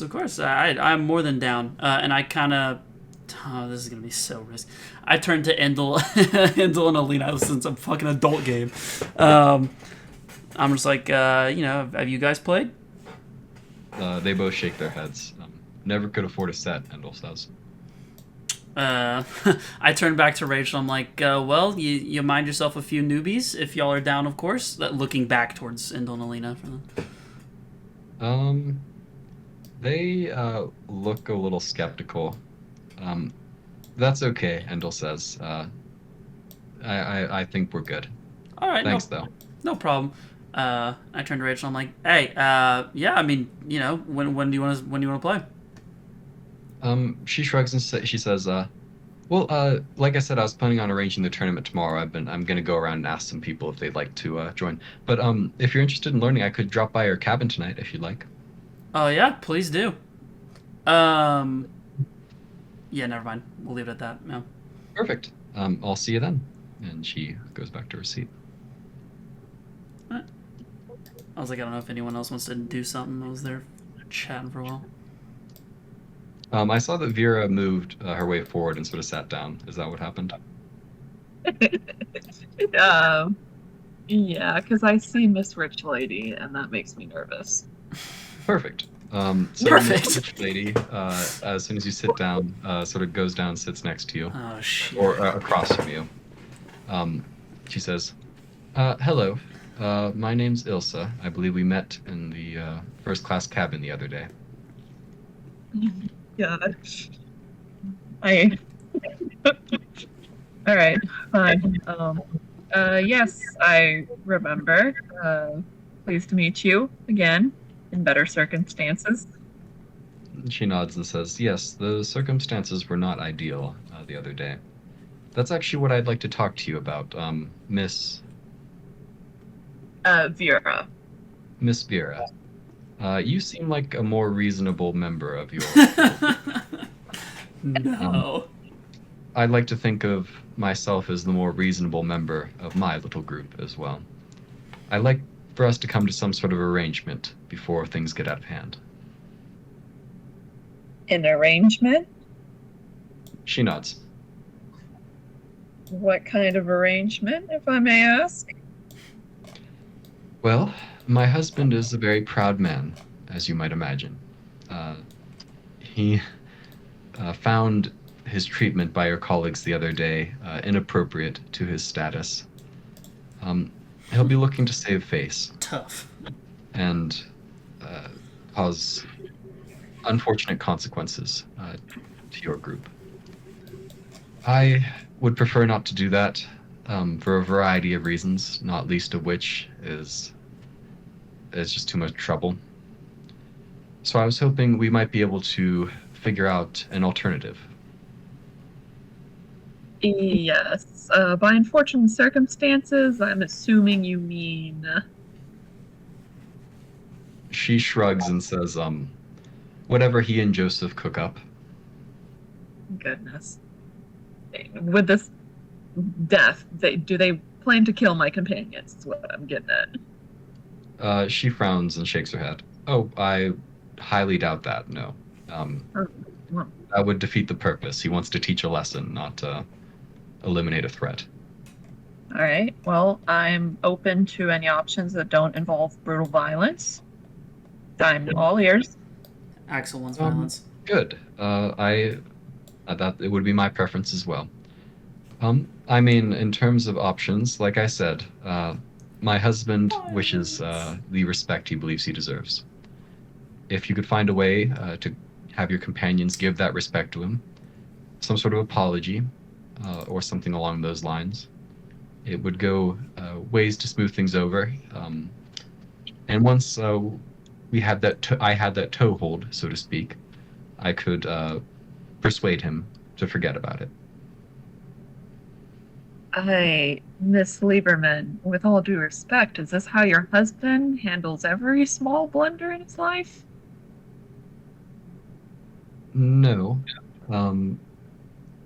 And kind of.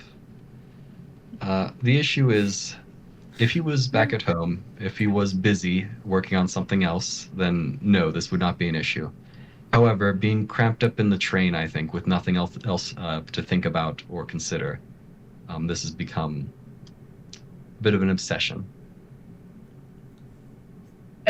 Jeez. You mentioned that your husband was quite proud. I'm afraid my companions can be quite proud as well. I will bring the subject up to them, but I cannot make any promises, unfortunately. Well, I see. I'm sure you'll do the best you can. Like I said, I'd prefer that things don't come to violence. But if they do, I should warn you. We are members of the Commission. We have considerable resources at our disposal.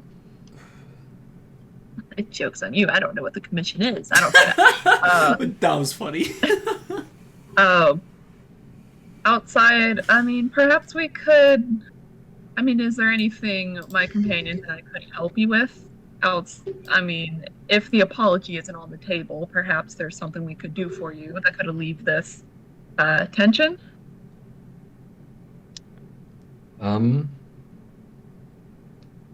Well, at the very least, I would recommend that they don't try to confront him or be rude to him. That would only inflame things. In terms of something that you could do for us, Yikers. I couldn't say. Well, actually, Vera, you can make a persuasion check.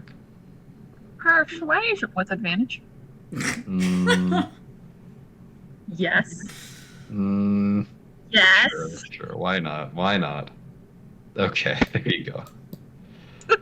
Of course. Okay, so she seems reluctant for a moment, like she's embarrassed to even bring it up. But she says, well, Vera, I like you. I think that we're of a single mind on these sorts of matters. There's been something strange going on in the other first class cabin. It was happening last night. These, I don't know, strange sounds. The thing is, there shouldn't be anyone in that cabin. So it's kind of creepy. It was keeping me up, and I think it kept my husband up a little bit as well. If there's someone in there, like, I don't know, rummaging around trying to find anything that the last passengers left or something like that, and your group found whoever that was and, reported them to the conductors, then I suppose my husband would be more inclined to look favorably upon your group. That might be enough, even without an apology. Wonderful. I give her a bright grin, and I'm like, me and my companions will get right on that for you. We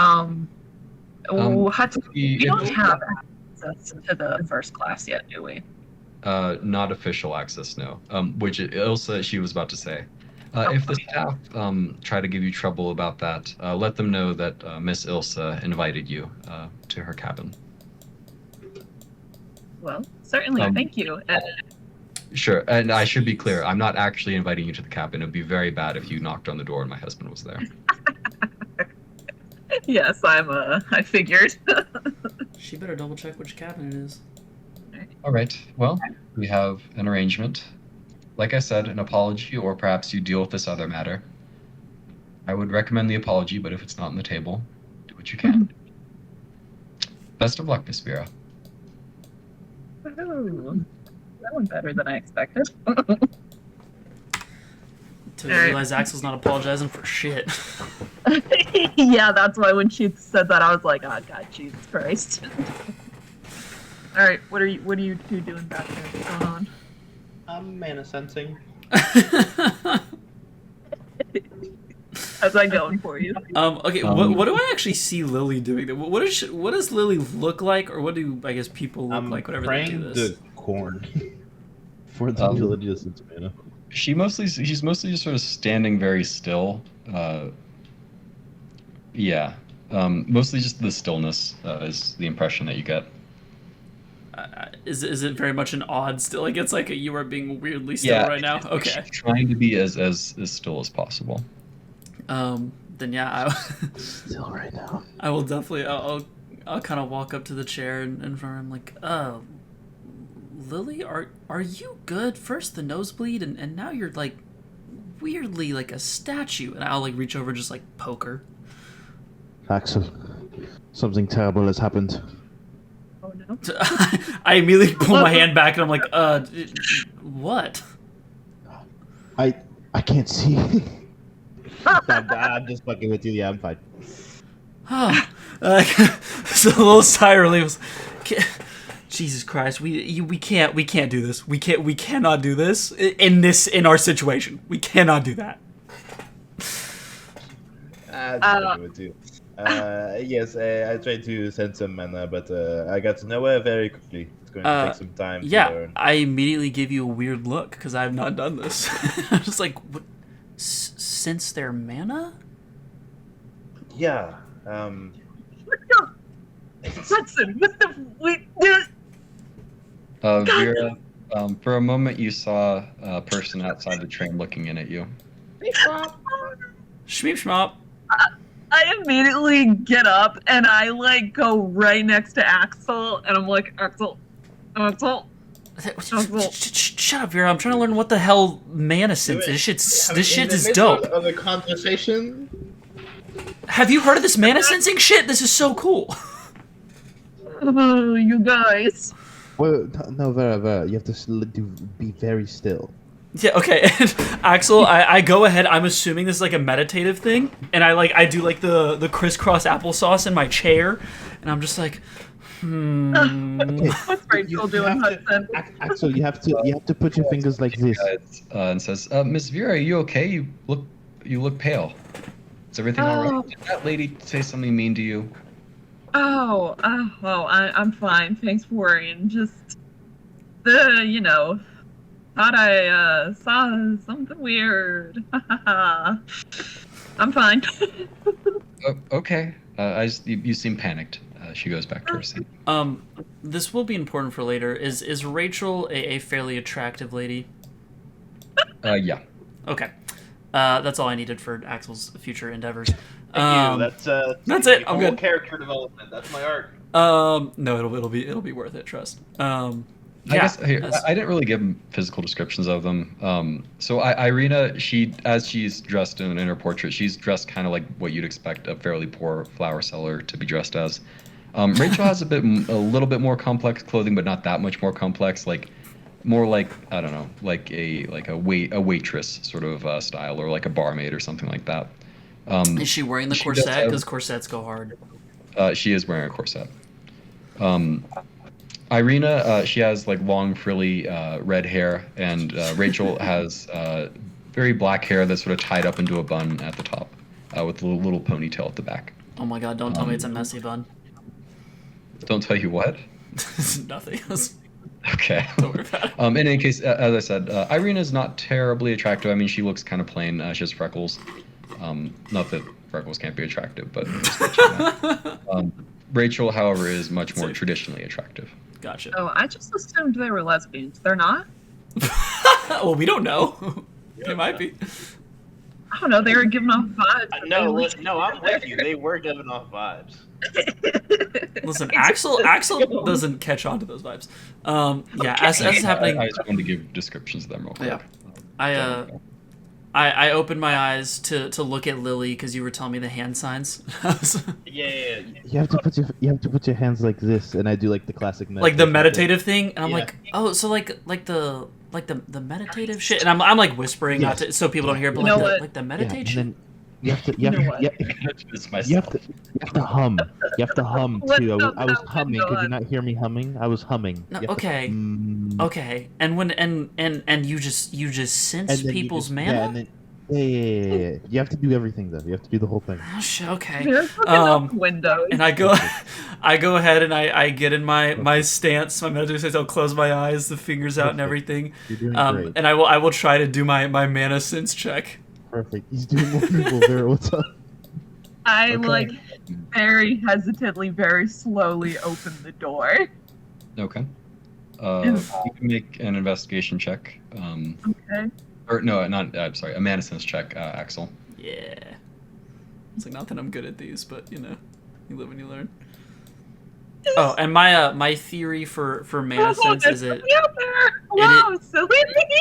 is very blood related, in the sense of like the blood in my veins, depending on how strong I guess the other people's mana is, it'll start to kind of maybe like pack up in certain areas, or I'll feel like certain parts of my bodies get like my arm will get like really tense from like really heavy blood flow and things like that.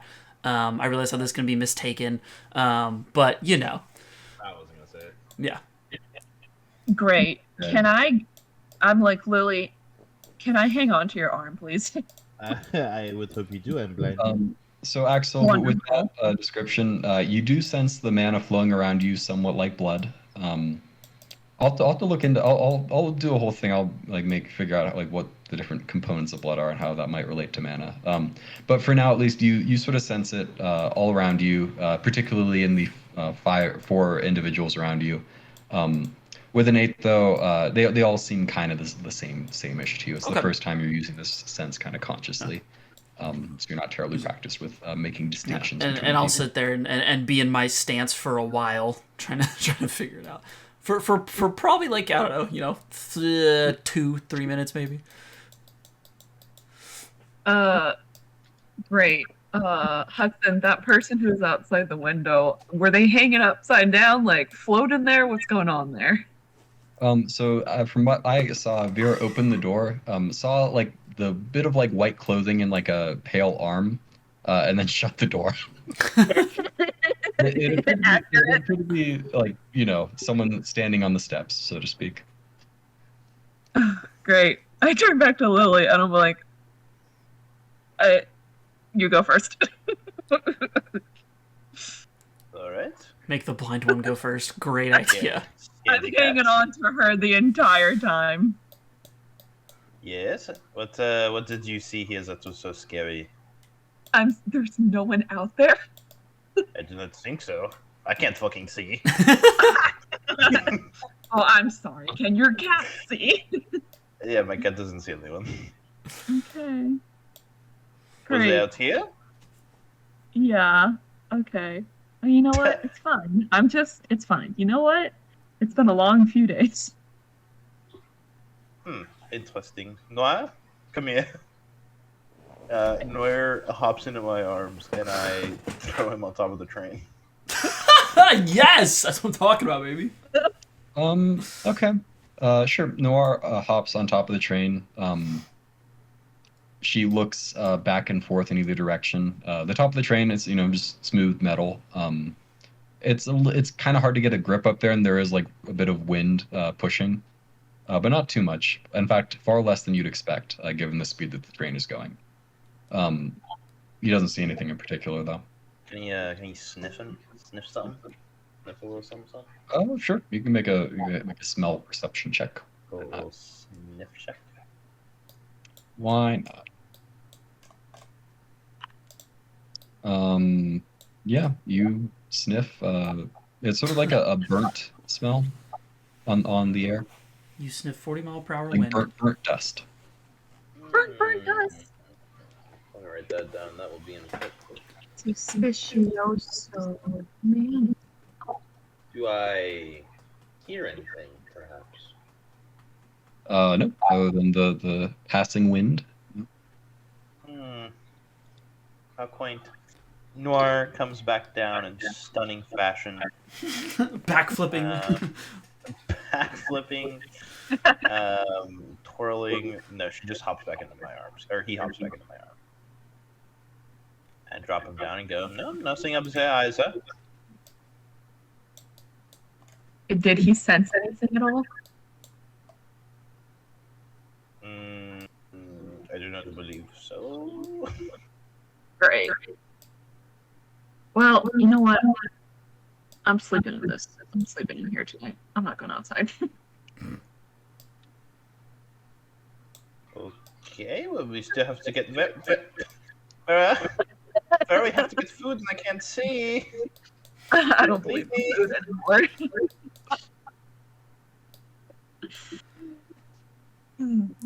I suppose at this point I'd kind of open my eyes from my meditative state, having learned I can do meditating this. does not take that long to do. It's not like a whole thing.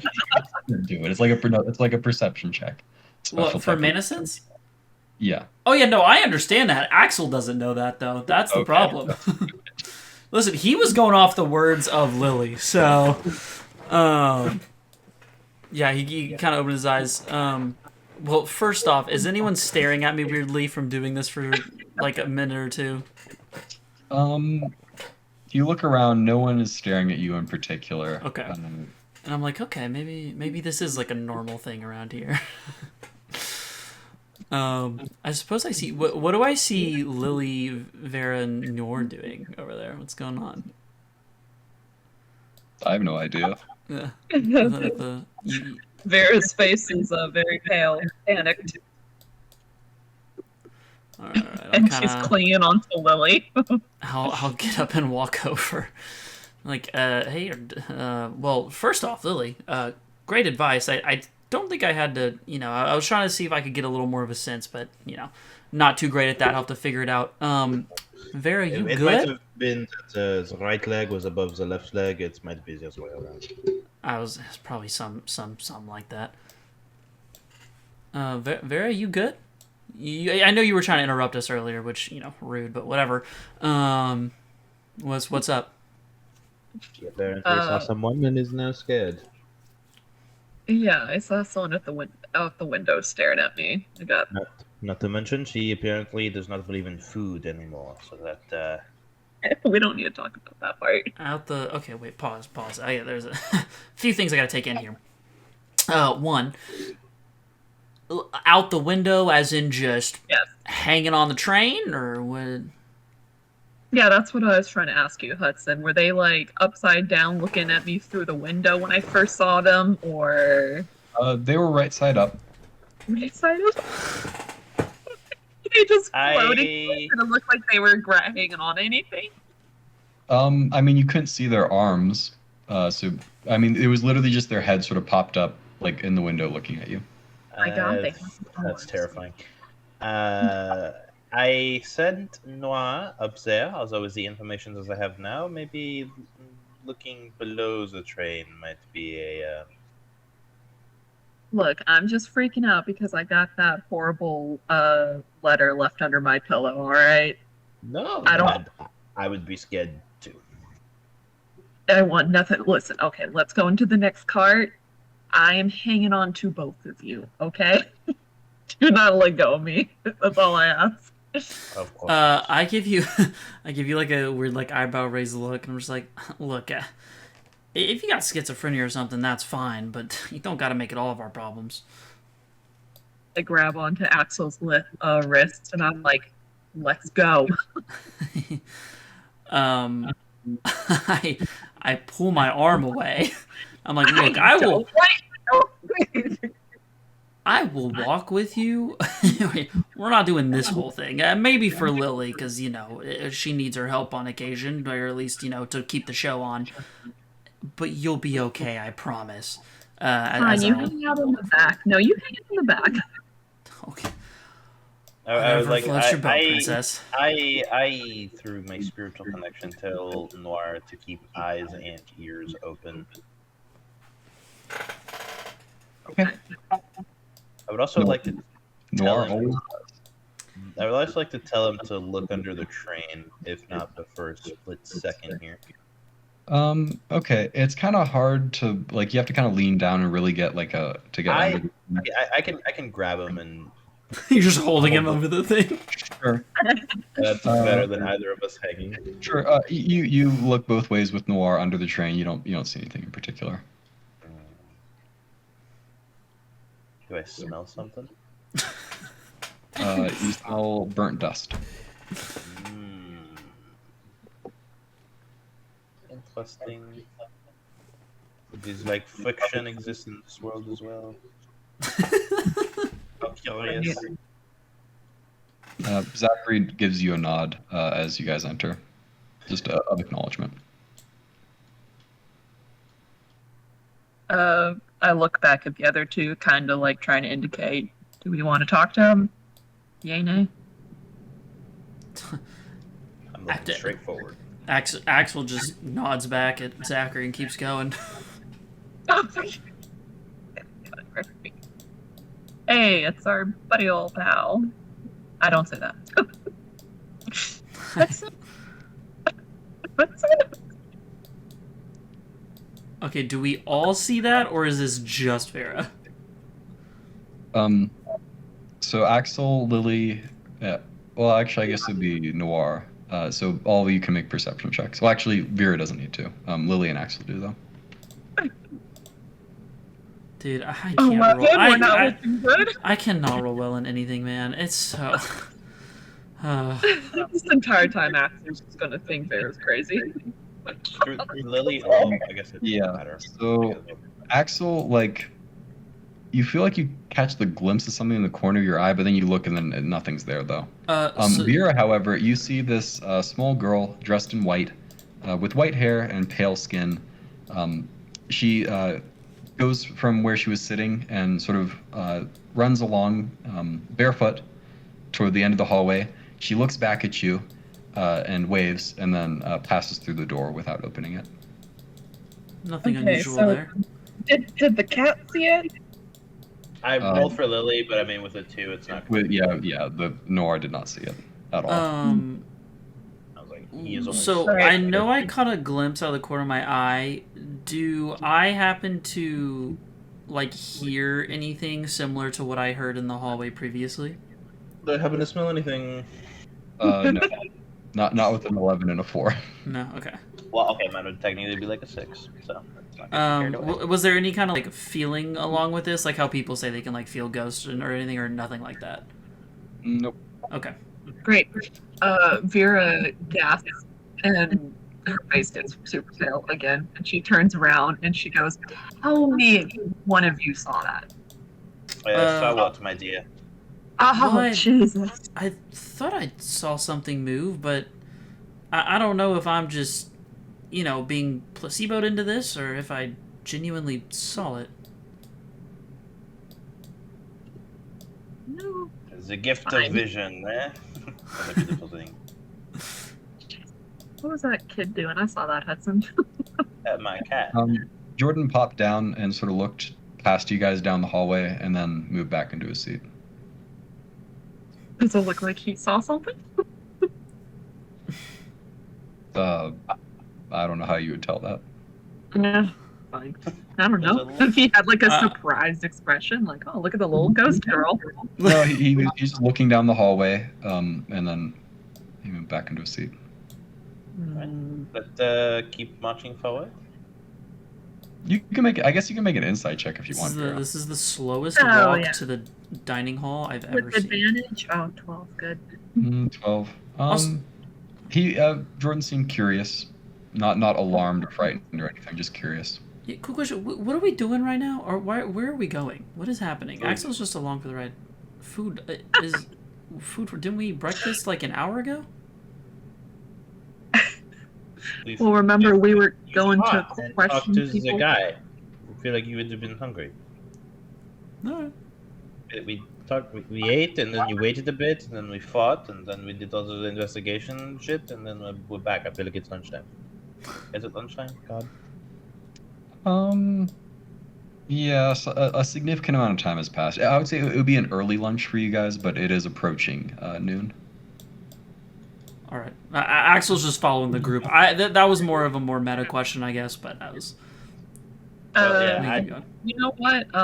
Vera hasn't told you about her conversation with Ilsa Lieberman. Lieberman. Lieberman. Okay, so Vera will kind of gesture to kind of like step to the side a little bit, just for a little bit of privacy. God damn it, Axel. I'm waiting for Lily. Great. Okay. So I spoke to Lieberman. You remember the pleasant nobles that most certainly want you dead. Oh yeah, I love them. Great. The wife spoke to me, with civility, thankfully, but you can either A, apologize, which I said is not going to happen. So Hey, at least you know me well. And I give you like a little one of the little friend nudges, like, hey, yeah, good job. So our other option, so that we don't have to fight a noble, is that we help them out a little bit. The wife told me that next door to their cabin they've heard some suspicious noises. And did she tell me it was like during the day? It was at nighttime, right, Hudson? It was at nighttime, according to her. Yeah, So she heard. she was hearing suspicious noises at nighttime in the cabin next to them, and she said that specifically that cabin was empty. So I figured it's something to investigate for our cause, and also it can get those nobles off of our back. Yes. So as soon as you said help them, my face just like dropped to like a "Are you shitting me?" like kind of look. it's either you apologize or we help them. Okay. I it's have not the like it's not like we're shining their shoes. Okay, we're checking out a suspicious cabin, and this gets us access to the first class cabins. I very much have the taken aback look, like help them. Right. So I hear you. I do, and I want to investigate this cabin. That being said, if I get an opportunity to fuck with them, I want it to be clear that opportunity will be taken. I turn to Lily, and I'm just kind of like, is Lily on the side of like she would also fuck with them if she could? I am giddy and excited and chuckling to myself about ghosts. I love ghosts. I love apparitions. Yes, I accept. Okay, great. So Lily doesn't have interest in messing with the nobles, like Axel does. Not that you know of, or you can roll an insight and we can find out. Oh my God. Fine. Listen, if you mess with Moses, what if he was a part of the commission? She claimed that they were part of the commission, yes. Great. Listen, they're super powerful people. If you want to mess with them, I can't stop you. I'm not your mother. Okay. But I also want you to know, if you get yourself in a situation where you get your ass handed to you again, I can only help you so many times. Ooh, okay. I do the good old like butt goes backwards, like what am I looking for? Like elbows on knees, leaning forward. I'm like, look, all right, let's get one thing straight, okay? We're all new here, okay? And I'm saying this quietly because I know there's people around. I'm like, we're all new here, okay? I am getting comfortable with what I can do. So sure, my ass was handed to me, but I want to be clear. He got pretty lucky. My man was acting on peak performance. Okay, so I am pretty sure I can take him another one. Second, no, I'm not. No. Do you really believe that super rich noble is going to have a one-on-one fight with you? He's going to hire anyone he can to beat your ass, him included. It's not going to be a one-on-one situation. I stand up. I'm like, all right, first off, we're not going to interrupt me in the middle of my conversations or my speaking parts. Two, I'm going to go get food. This conversation's some bullshit. And I will go ahead and walk past everybody to the dining hall. Being Angie boy. God damn it! I was like, did you get up right after me and like speed past me? No, I got it before you. I got it before you finished your sentence and I left. And then I saw the little ghost girl, and now I'm scared again, but I don't care. So I stood up, and then you stood up, and then walked away in the middle of me talking? Is that what happened? I stood up before you. And I walked away. Okay. Anyway. Okay. So in the middle of me talking, you walked away? That's important. Yes. Okay. Yes. All right. I guess I don't say the whole speech, and I'm fuming and just walk by. Good afternoon. Afternoon, Miss Vera, he says loudly, and then looks around. Just us two, then. For now. Oh, I feel terrible. Do these two react at all walking by? The Liebermans? Yeah. So Moses pointedly ignores you. That's fine. Joseph just has like a big shit-eating grin, looking at you. Fuck He off. like gives a little wave. Okay. Wait, why does he have a shitty grin? I'm so okay. I walk by and with this grin, I look at him with the like when you smile back sarcastically. Like I don't know how to explain that right, but like that, like that kind of thing. I'm just like, and I just continue walking, clearly just very visibly frustrated.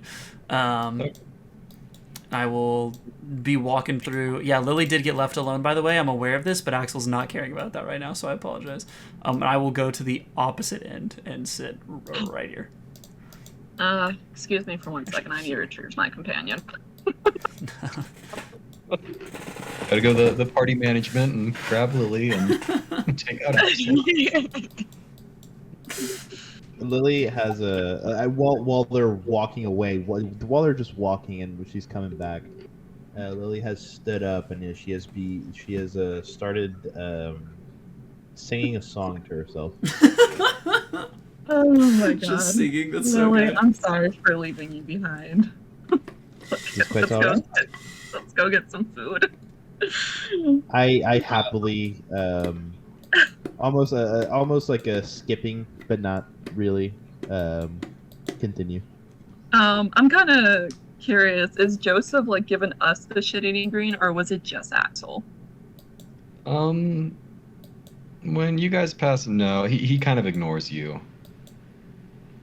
I'm gonna beat his ass. Oh, good luck. Lily.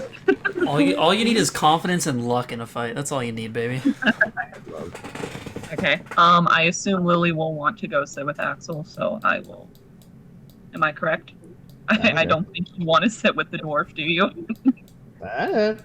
Lily doesn't mind. Lily seems very happy. Great, you're sitting with the dwarf. Okay. If you don't mind, because were you irritated with him before? It's not like I can see who I'm sitting with and who I'm not sitting with. Lovely. I will play this part till I die. So, how is everything? Is the investigation going well? I think we're safe to talk here. I don't think Alma has particularly good hearing. Good. This is not Axel. That's ageist. No, hello, it's Buffer again. That's weird. All right, Vera. Did you want to talk to Buffer? Yes, I did. Do you want to go sit with Axel, Lily? I mean, I don't have an opinion. It was just weird. I thought we were going to stick with Axel. Sorry, they left me in the car and then came back for me. I had some questions for Alma gets up and goes over to Axel and asks if you'd like anything. Yeah, I'm like, does she like hand me a menu, like the usual? The same menu as before, yeah. Okay, yeah, I'll take the menu and I like, angrily set it down. And I'm like looking through it. I'm like, just fucking, that one's fine. And I just point to I don't know, one of the free options that I haven't tried yet. Okay. Yeah, like nothing in She particular. kind of nervously, she sort of jumps as you slam the menu down and says, "Yes, sir, right away," and runs off. Ooh. Why is someone is very upset? Cool. Mr. Light, I had questions on clerics, if I'm able to ask you. Sure. I think, like I said, if we're literally the only ones here, I think we're good. Great. So, I don't know how much you know. I suppose not much at all. Basically, every cleric has some sort of connection with an outer realm, and it's not by the Empyrean, but rather by the domain. There is something deep within the spirit or soul, whatever you'd like to call it, within each cleric, that is attuned to a particular idea or a set of ideals. For me, and it's very personal for each cleric, I find that life in all of its forms is meant to be protected and cherished. So I serve what we call the life domain. I can't say. Do you have any idea what your domain might be? I don't know how to answer that question. Do I, Hudson? Not really. Okay, great. No, not at the moment. I did. What did I do? I guess I messed around with the mana around me. And I did feel a connection to some kind of being on the other end. Is that usual? That's a little unusual, but to be honest, you're the first Outworlder cleric I've met, so it might be slightly different for you. I'm not entirely sure. It could be possible that a particular Empyrean has taken interest in you, and that's what you sense. That said, you don't need to focus on it. Empyreans. What exactly are these Empyreans? Well, I suppose it depends on the context of your world, but here they're very powerful entities that represent various immutable facts about the world and about, well, the reality that we live in. Like I said, there are these different domains, and generally, when they're all put together, supposedly, depending on which person's theology you believe, they represent everything that can be, was, and will be. And each Empyrean represents a certain number of these domains. 3 specifically, each of them. And they just choose their clerics at random? Or No, their clerics choose them. Like I said, as a cleric, you're not linked with a particular Empyrean. You're linked with the domain itself. So it's more like you're both on the same team, and there are certain other members of your team, in this case Empyreans, and generally clerics choose an Empyrean that's associated with their domain to work together with, if that makes sense, as partners. At least that's how it is for life clerics. For other types of clerics, it might not be a partnership as much as an alliance of convenience, but in my case, it's a partnership. and is there a way to, I don't know, sever this connection? He frowns. He says, not that I'm aware of. Like I said, it's something in your soul. It's something in your very essence that draws you to this idea. I'm not sure what your domain is, but trying to sever it would be like trying to sever a part of yourself. I suppose I'm just concerned about when I finally manage to go home and I'm attached to some kind of being in this world. Well, if you manage to get home, did you guys have the discussion about the fact that Vera's chose the home boon? I don't think we did we? I don't recall. I don't think so. I don't think we've shared. Have we shared any of the boons that we picked? No, we. Mine is the one that's apparent. Well, you said your body felt stronger. Yeah, I thought we did talk about our boons when we talked about home, but maybe not. No, we did, because I remember Axel. I specifically made a comment to you of like you wanted to go back to that shithole, where I was like, you want to go back to Earth. We did talk about it because Axel made the comment about it. I don't think Buffer heard anything about that though. No, he does not know. But me and Lily know that Vera chose home. Well, I don't know how to tell this to you, but Outworlders, they don't typically go home unless they've chosen a specific boon, I think, that the Empyreans offer. Well, I did. From what I remember. All right. Well, in that case, when your mission is completed, you should go home. I have no idea what will happen in that instance, to be honest. I mean, when an Outworlder goes home, they don't come back. There's no way to know exactly what happened. I was just more concerned with this connection I have with whatever's attached itself to me, but I suppose I'll find out when the time comes. Perhaps it will detach itself. Maybe that attachment isn't represented in your world, so it can't exist there. Or maybe not. I have no way of knowing. Is there a list you can give me about the Empyreans so I can at least know what I'm potentially dealing with? Sure. I can write it out. They are fairly well known, at least for someone who studied like I am. Sure. I'll write a brief description of each of them. I'll give it to you perhaps by dinner. Okay. That Is sounds it? good. possibly one that may be able to, like the one that Noah talks to? Or is it just unknown? I'm not sure which one Noir talks to. I see. More importantly, with more important matters, in this world, is there smoking? Do you guys have tobacco? He nods and he says, yes, but that's more of an Eklan thing. Doesn't really happen much in the Empire. So you would consider there to be no smoking apparatus or smoking ingredients to be held in this train? I doubt it, unless one of the passengers happens to be a smoker, but I would doubt that. I mean, if you ran, I'm sure you'll be able to find things like that, but... Unfortunate. I've been... never. Wonderful. I suppose you saw a ghost girl coming through her here, huh? A ghost? Really No. gripped and ripped that one, huh? Vera goes, damn it. Probably am schizophrenic.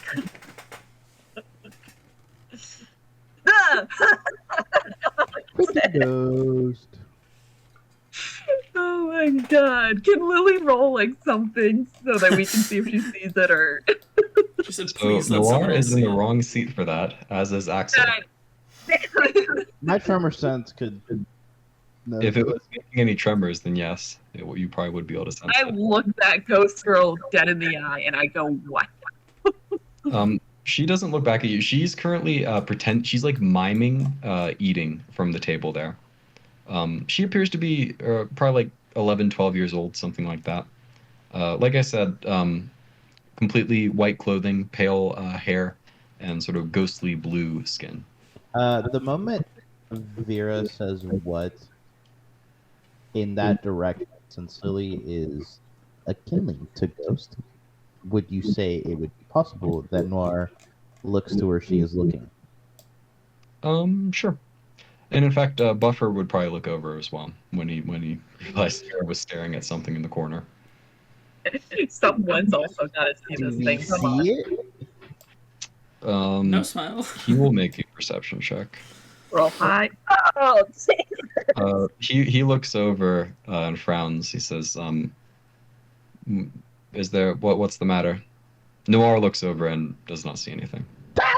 Why? You already rolled your check. Do it again. It's a different thing. I Same sigh thing. heavily and I tell Buffer Light Eye what this girl looks like, and I'm like, do ghosts exist in this world? What is going on? Why am I seeing this?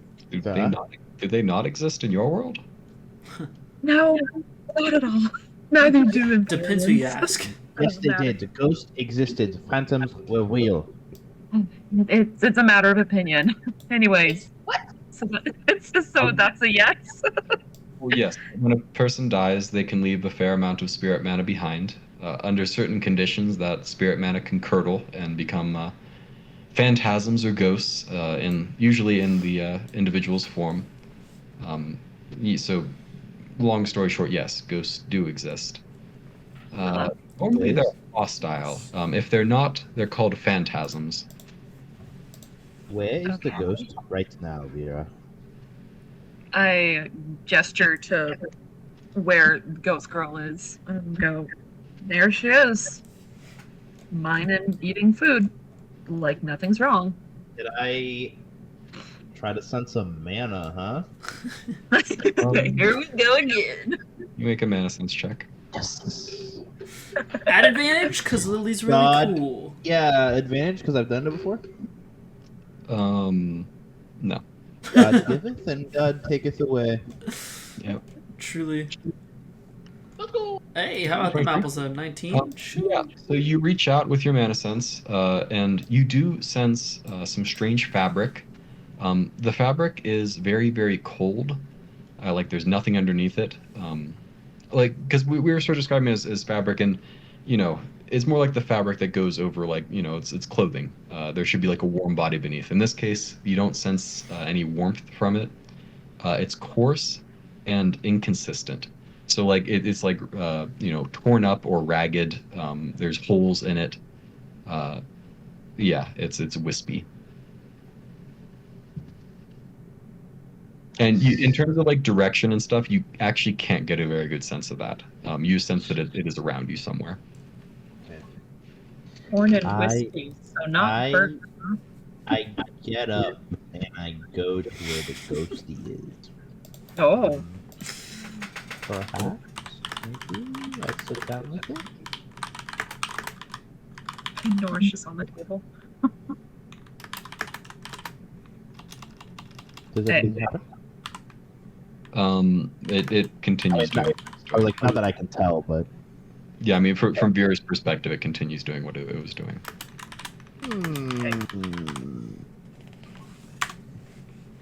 So when I explained what the ghost looked like, Buffer Light Eye was like, "Yeah, sounds about right." No, I mean, you didn't really just. I didn't catch that you would describe what it looked like.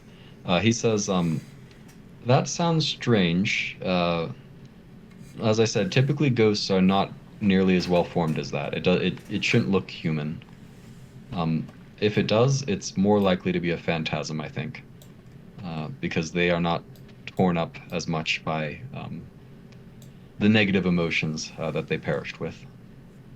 Cool. I'll just slide this unsigned note I have over to Buffer Light Eye. You know, the one that says "Mother would like to speak to you." What do you think about that? Looks at it, and he says, "Well, that's creepy. Yeah. You found this where?" Oh. Vera shivers and she goes under my pillow. All right. Very. Where I find all we my can notes. assume that this phantasm placed it there. I mean, it isn't limited by walls and whatnot. It can pass through them, presumably. At least most ghosts can. I don't know. I would recommend that we go and figure out what this mother thing is before she gets angry. I look at the girl. Does she look back at me? Oh, as soon as you get up, Vera, she gets up as well, and runs this way. do I sense the mana thing leaving? Yeah, you sense it fading. You can't feel it quite as well. It looks back at you, Vera, and then passes through the door. Well, Lily, you want to go ghost hunting? Oui, mademoiselle. All right. Alma returns, placing the requested food on Axel's thing, and then quickly slipping back to her corner. Yeah, I'll just be After we're chomping going on. ghost hunting. Go have fun, fuck have yourself. fun eating. I'm just eating my food. Oh, you're such a kind gentleman. We are going here for permission of Liebermans. Oh, female. right. Whatever we're going. We're fucking going. Don't try to stop me. I have found one of my favorite hobbies. We are doing it. Let's go. Alma's When about to try to stop you, but then she just doesn't. She just pretends not to notice and continues. she really hit us It's with like, the, I ain't getting paid." I don't get paid enough. Oh, Jesus. Oh, you just hugged her. That was so cute. Whoa! I catch her in my As arms. you move there, she stands in the hallway and then she turns south and disappears through the door. All right, Lily. She went right through that door. I Would go you to. like to do the honors of going first, Miss Ghost Hunter? We.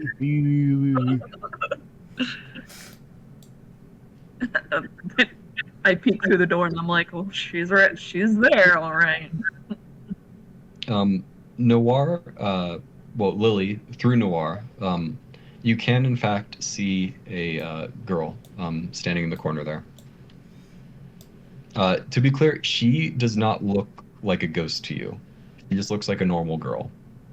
She has normal brown hair, plain skin, normal clothing. But the mana is the same from the ghost. Correct. I'm just I killing her see. the way. I see her now, Vera. Oh, great. Yeah, so you're seeing what I'm seeing then? I don't think so, because I wasn't seeing it earlier. The girl opens her mouth. The door closes behind you, first of all. No, I'm in the doorway. I don't think you are. Come on. So was Fine. was Have Vera your intending door to, slammed. Vera intending to stand in the doorway? Yes. Okay. In that case, the girl doesn't say anything yet. She just gestures for you to approach. Come in, Vera. Come in, or stay out. One of the two. Or stay out. Go stay out, you say. I'm just kidding. Fine, whatever. I come in fully then. Okay. The door does slam shut, and you hear a locking sound I behind. clap Do it. happily like a child. The girl moves over and sort of sits in the little bench there. She says, "Hello. Should I call Mother? Normally she's busy during the day." No. I wouldn't want to disturb her. Can I sit next to her? Sure. So, I think it's safe to assume you're the one who left the note under my pillow. You need to come and talk with Mother. So I let you know. What? So, great. Okay. Why do I need to talk with Mother? So you can take the test. Oh, wonderful. I love kids. Great. They make so much sense. The test? What is the test? You're gonna have to help me out here. You're a wizard. Harry. Damn me up, boy. You go. Mother needs you to take the test to make sure that you're allowed to be a wizard. A wizard. Yeah. Lily's able to hear all of this, right? No? Yes. Yeah, she is. I look over to Lily and I'm like, what? I do not know. I think it is interesting, though. You should give it a try. Just don't fail. What would this test entail? Well, it'll be questions to make sure that you can be a wizard. Obviously. You're very forthcoming with information. I really appreciate this.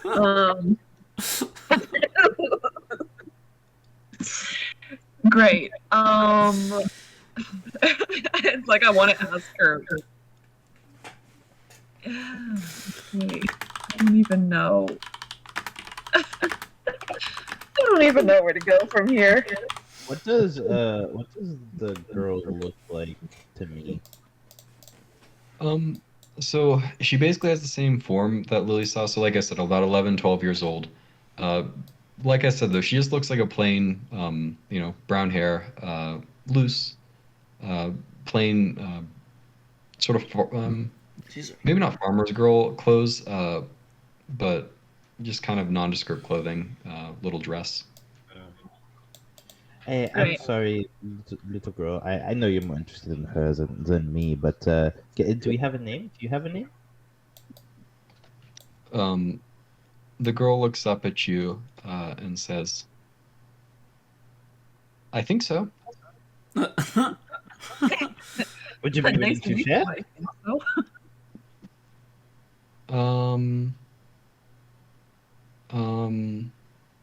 She like frowns and like it looks like she's trying to think really hard. Oh, well, if it is a question, then do not worry about it. But my name is Lily, and this is Noir. And Noir gives a little tip of his head. Wow. Lily and Noir. Yeah, my name is Alice. Alice, what a beautiful name. Nice. Okay. Yeah, there are books written about you. No. Yeah, you're in the Wonderland, bro. Well, there are books written about an Alice that I love. Okay. I study my books. I'm very thorough. Maybe it is one you have not read. Okay. Miss Alice. Okay. So, what exactly do you know about me? You're a wizard or or something. Or you need to take the test. Uh-huh. She's been very clear. Shoot, eat your lunch. And why precisely would your mother test me? Does she have some kind of say so over wizards and clerics? Yeah, she's testing you to make sure that you can be a wizard and be safe and be, a good wizard and stuff. She's a member of the commission. The commission. Oh. Is she is she alive? Living? Yeah, of course. That's a good question. Would you consider yourself alive and living? Of course. Okay. Wonderful. Does this mother mean me harm in any way? I mean, what if I fail this test? What would happen then? Oh, well, then you couldn't be a wizard. You wouldn't be allowed to do it anymore. Well, completely unrelated. How do you feel about clerics? Clerics, they're not allowed, I think. How do you feel about them? Bad? Good? I don't know. They're not allowed, so I guess they're bad. Okay. Do you know how your mother feels about clerics? Well, they're not allowed, so I guess she would not like them and not let them, be around. What is your mother's name? Yeah. Alice frowns deep in thought.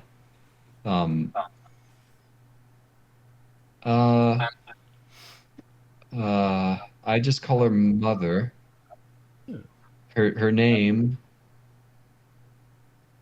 She looks like deep in concentration. Is Alice your full name? No, it's not. She looks up at you. She says, "My name is Alice Goodwin." Good. Interesting. Am I the only one taking this test? Are there others going to take it? No, just you. You're the only one. It's because you have the magic in you. I have the magic in me. So you have to take the test to make sure that you're safe and that you're allowed to do it. Okay. And you mentioned we can only meet your mother at nighttime? Is that correct? She's busy during the day usually, but I can call her if you want. I clap. Call her. Oh, you know what? Fine. All right. If she's not too busy, why not? Okay. Alice looks around and gets up from her chair and sort of starts moving around the cabin. She calls out, "Mother!" She gets up on the bed, just both hands around her mouth, shouting, "Mother!" Is there you know what? Is there an easier way we can? Maybe I can go to her. How do we feel about that? As you're saying this, another figure appears Oh, God. in the middle of the room, on the bed specifically, lying down. She sits up, and as though she mimes pushing covers off of her. She says, "Oh, Alice, you're back. This is the one." She looks at Vera. This individual is not nearly as well formed as Alice. Even to Lily's eyes, she looks kind of like a fairly, mid-30s attractive woman. But there's something wrong with her skin, and her eyes glow this pale bluish light. Even to Lily. To Vera, she looks like she's half in reality and half out, constantly sputtering with almost like a static effect over her. She Vera down with her unearthly gaze and says, "Are you prepared for the test?" Oh, well, this is the first time I'm hearing about it. What would I need to do to prepare accordingly? You must answer the questions. I turn back to Leah. I'm like, should Should I just do it? Should I just go for it? Lily puts both hands up in the air and goes, "Answers the questions." I turn back to Mother and I'm like, well, let's go. Mother says, what is the commission-approved material of a fireball spell? Oh, material component of a fireball spell. The fuck? Material of a fireball spell. Oh No my shot. god. No shot. That's a fail. Wow, not prepared for that at all.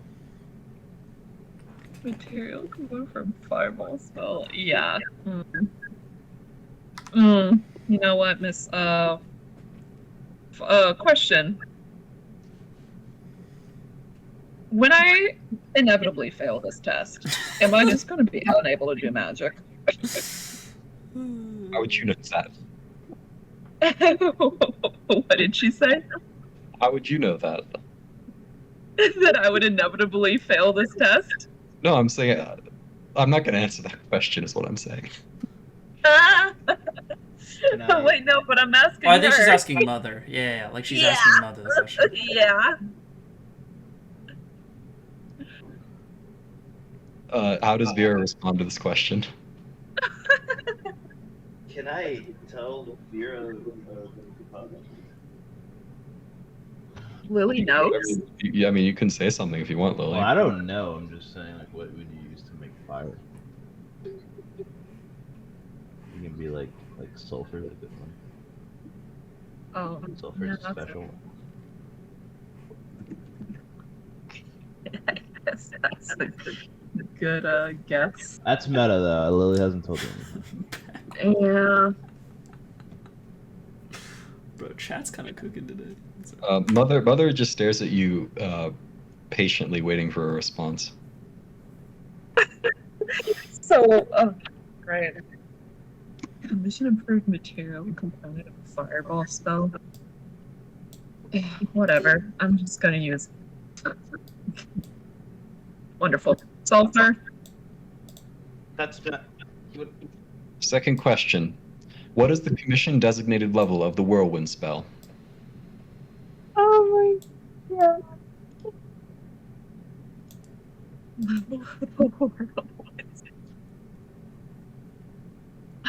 She's never doing magic again. She's never doing So magic when I again. asked her, she didn't respond to my question then? You asked her a question? Yeah, before I was like, when I inevitably fail this test, will Oh, I lose? You were asking me. Okay, you were No, asking. I'm asking Mother. Yeah. She wouldn't have responded to you either. Oh my god, what is the commission designated? I love the. Oh, I thought you were talking to me. Yeah, it doesn't matter. You still don't get an answer. Yeah, it doesn't matter. You get fucked. Commission designated. Second. The third question. What is the school of magic most commonly practiced in the god-frightened Anubics theocracy? Oh god. That one's easy. What is a school of magic? God frightened? What in the hell? I turn to Lily. I'm like, goodbye magic. It was nice while it lasted. I do the thing where I like zip up my lips. God, Anubis. Anubis? What is Anubis the god of? Is he a god of death? You know what? Necromancy. Mother straightens. She stands up at the foot of the bed. Goodbye, magic. You have failed the test. You failed. Failed. Failed. As she keeps repeating this over and over again, Alice cringes and sort of like puts her hands over her ears. The voice gets louder and louder. Go ahead and make a Constitution save, Vera, Lily, and Or. Constitution save. Why? Oh, there it is. Actually, I'm sorry. This is a Wisdom save. Well, that is so much better. Not for me.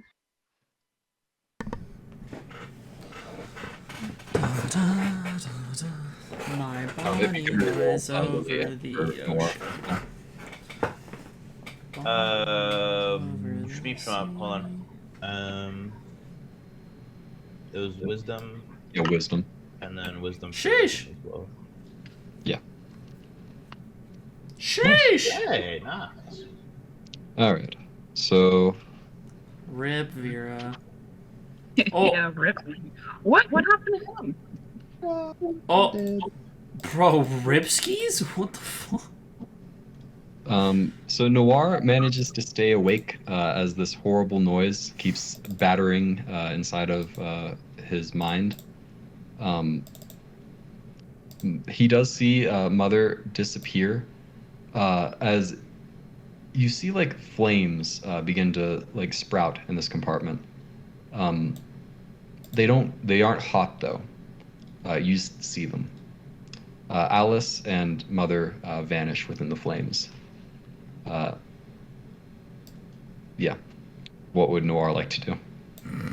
Noir would probably transform into his hellhound to be bigger and stronger. Okay. And drag Lily, or I guess drag Lily as close to the door as possible, and then try the door. Okay. The door opens. And then drag Lily out. Okay. I'm so curious as to where this is going. Seriously. Drag her a bit out of the. Well, she didn't drag Vera. No. Good photo. Can I rest on the couch? Noir puts Lily on the seat and then transforms back into a cat and sprints to where Axel is. Okay. I can't turn myself upside down. Okay, how long have they been in there? Quick question before this interaction begins. Probably not that long, right? I would say like 10 minutes or so. Sound about right? Okay. So I'm probably like maybe like halfway through the meal. Yeah, he Noir fully steps on the table. I imagine ruining your meal, looking a bit battered. Does he look battered though? Is it just audio? It's not physical damage, but like Noir's like twitching. His like eyes are bleeding, I suppose. I guess you would see like his eyes bleeding, and he also has like his fur is singed, like because of the transformation as well. So I guess he does look like. So Axel would see these damages, but they none of them would look like any physical like harm that I would be used to seeing or anything like that, I suppose. Not like no. Yeah. Oh, I guess Nora can't see anything. Okay. So Nora just jumped onto my meals. What happened? Yeah, Noir is like very angry. He's like growling. What the? Are you okay? Gets off and like goes this way and then looks back at you. Perhaps Mr. Axel, we should. He's calling us over. I just silently get up and start following him. Upset but concerned. A little bit of both. Noir bolts and starts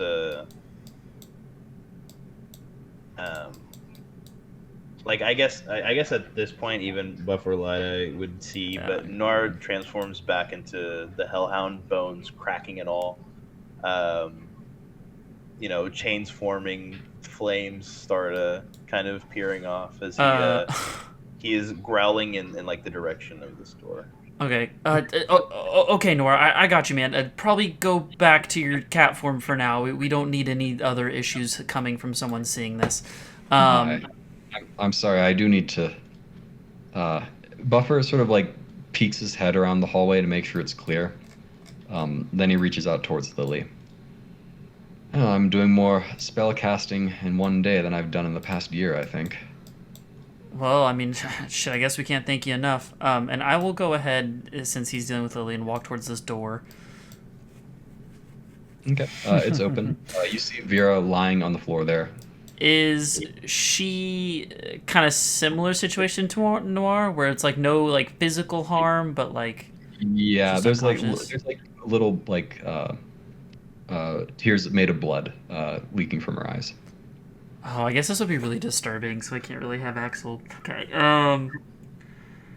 Yeah. I guess I kind of kneeled down. I don't really have anything to do.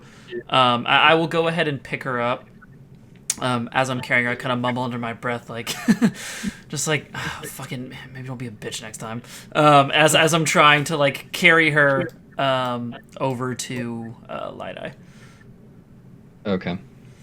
Light Eye sort of wipes the sweat off of his brow as casting the spell does appear to have taken something out of him. He looks Lily over though and says, "Miss Lily, are you feeling all right?" I can't move Vera, by the way. You'll have to move her.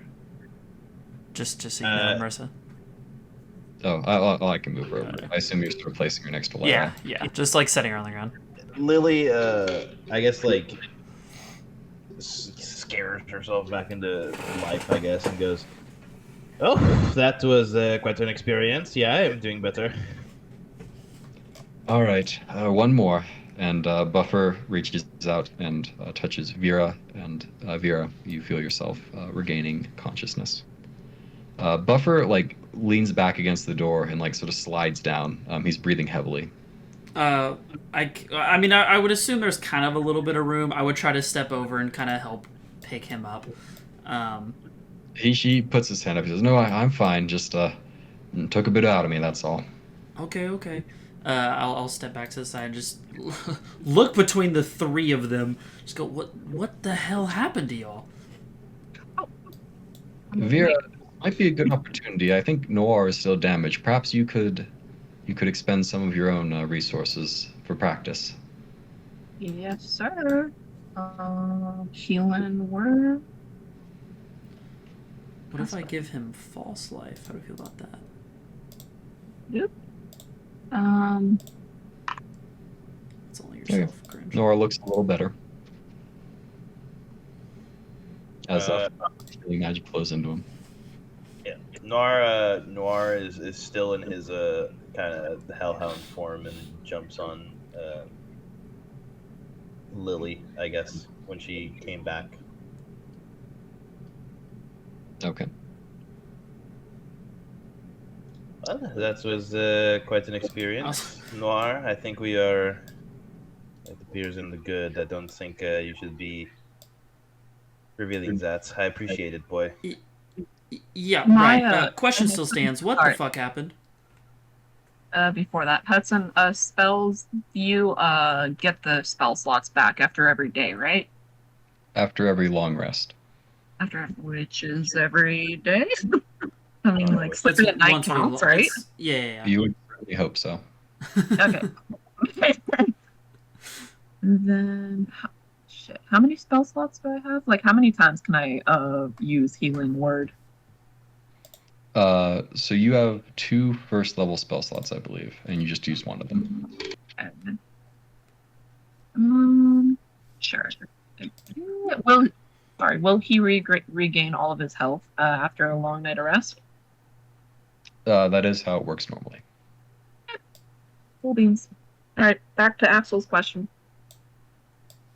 I mean, if I need to, yeah. I was like, yeah. I mean, he just hit y'all with a good old. What the fuck happened to y'all? I look over to Lonely. Are you satisfied with your ghost hunting? Not yet. We have not captured them. There appeared to be ghosts. There was another one called Mother. She did not like our answers to her test. I look over to Buffer Light Eye. I'm like, what the hell is the commission? The commission. Well, they're the authority on magical matters in the Empire. Well, it's short for what is it short for? I just. It's an acronym. Failed. Oh my god! I just bombed their test, so yeah. It's short for the Emperor's Commission on Magic. Right. So the commission. Just so we're clear, we followed the ghost. Then okay, cool, understandable at least to some extent. It then asked you to take a magic test, and we chose to take the magic test in a world we've been in for 2.5 days, maybe, if that, 2 days, 1 day, whatever the hell we're at this point. Say we, it was her, but I was in the full support. Can I look over at Vera. I want to look over to Light Eye. Does he know the answers to the questions on Sand? He doesn't know the questions. You asking the questions. Yes. Hey, Light Eye, what's the commission approved material for your That's opponent of a fireball spell? I Axel literally dumbfounded just because that's crazy that this is our concern right now. He It's says, a I bit have no strange. idea. Oh, Strange, no? I'm not that sort of. That's wizard stuff, not cleric stuff. oh. Well. So I you can't took deal a with wizard test? Oui. Yeah. God bless America. What the fuck? What did I get into? No, my dear What did I Axel. get into? This- It is as stupid as it sounds. Do not trouble yourself over this small what- matters. This is It was stupid. okay. It Okay, was. cool. I mean, I guess You're good. okay. It's okay. Cool. I'm just making You're sure. okay. I'm making sure I understand because I just feel Yeah, like the we one. didn't do it thinking it was a good idea. Okay, cool. No. No. I just want to make sure that the one that interrupted me and walked off all high and mighty is the one making these decisions. I just wanted to make sure we're all correct. But it's fine. It's fine. I'm not even frustrated right. I'm not even frustrated right now. Like it's not a big deal. Axel, I grab you by the shoulders. We are projecting. Mm-hmm. To stop projecting. Okay. Calm down. Deep breath. Deep breath. Take a deep breath with me. Inhale. Exhale. Okay. Okay. Okay. No, I'm If good. I Okay. have a question, Buffer says, Yes. No, yeah, go ahead. We're all for questions here. did that little girl do all this to you? No, she had a mother. It was You the know, from the second note. And then the Obviously. second ghost did this. There were Because two I failed ghosts. their test. I would assume then that second ghost is not a phantasm. It is of the demonic sense. yes, less friendly variety. So be careful around the mother. Well, obviously. Do you have Well, any materials for the commission?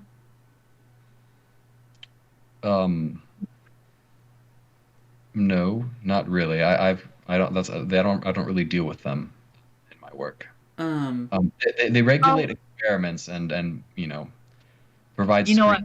screenings and things like that. Hudson, I was going to ask at the beginning of all this. That room that we were just in, is that right next to the rich hose? Yes. Yes. Lieberman. Yeah. Yeah, Okay. there are two first-class cabins, and this is the one that is empty. I look You over. can stay in this one. I look over to Light Eye.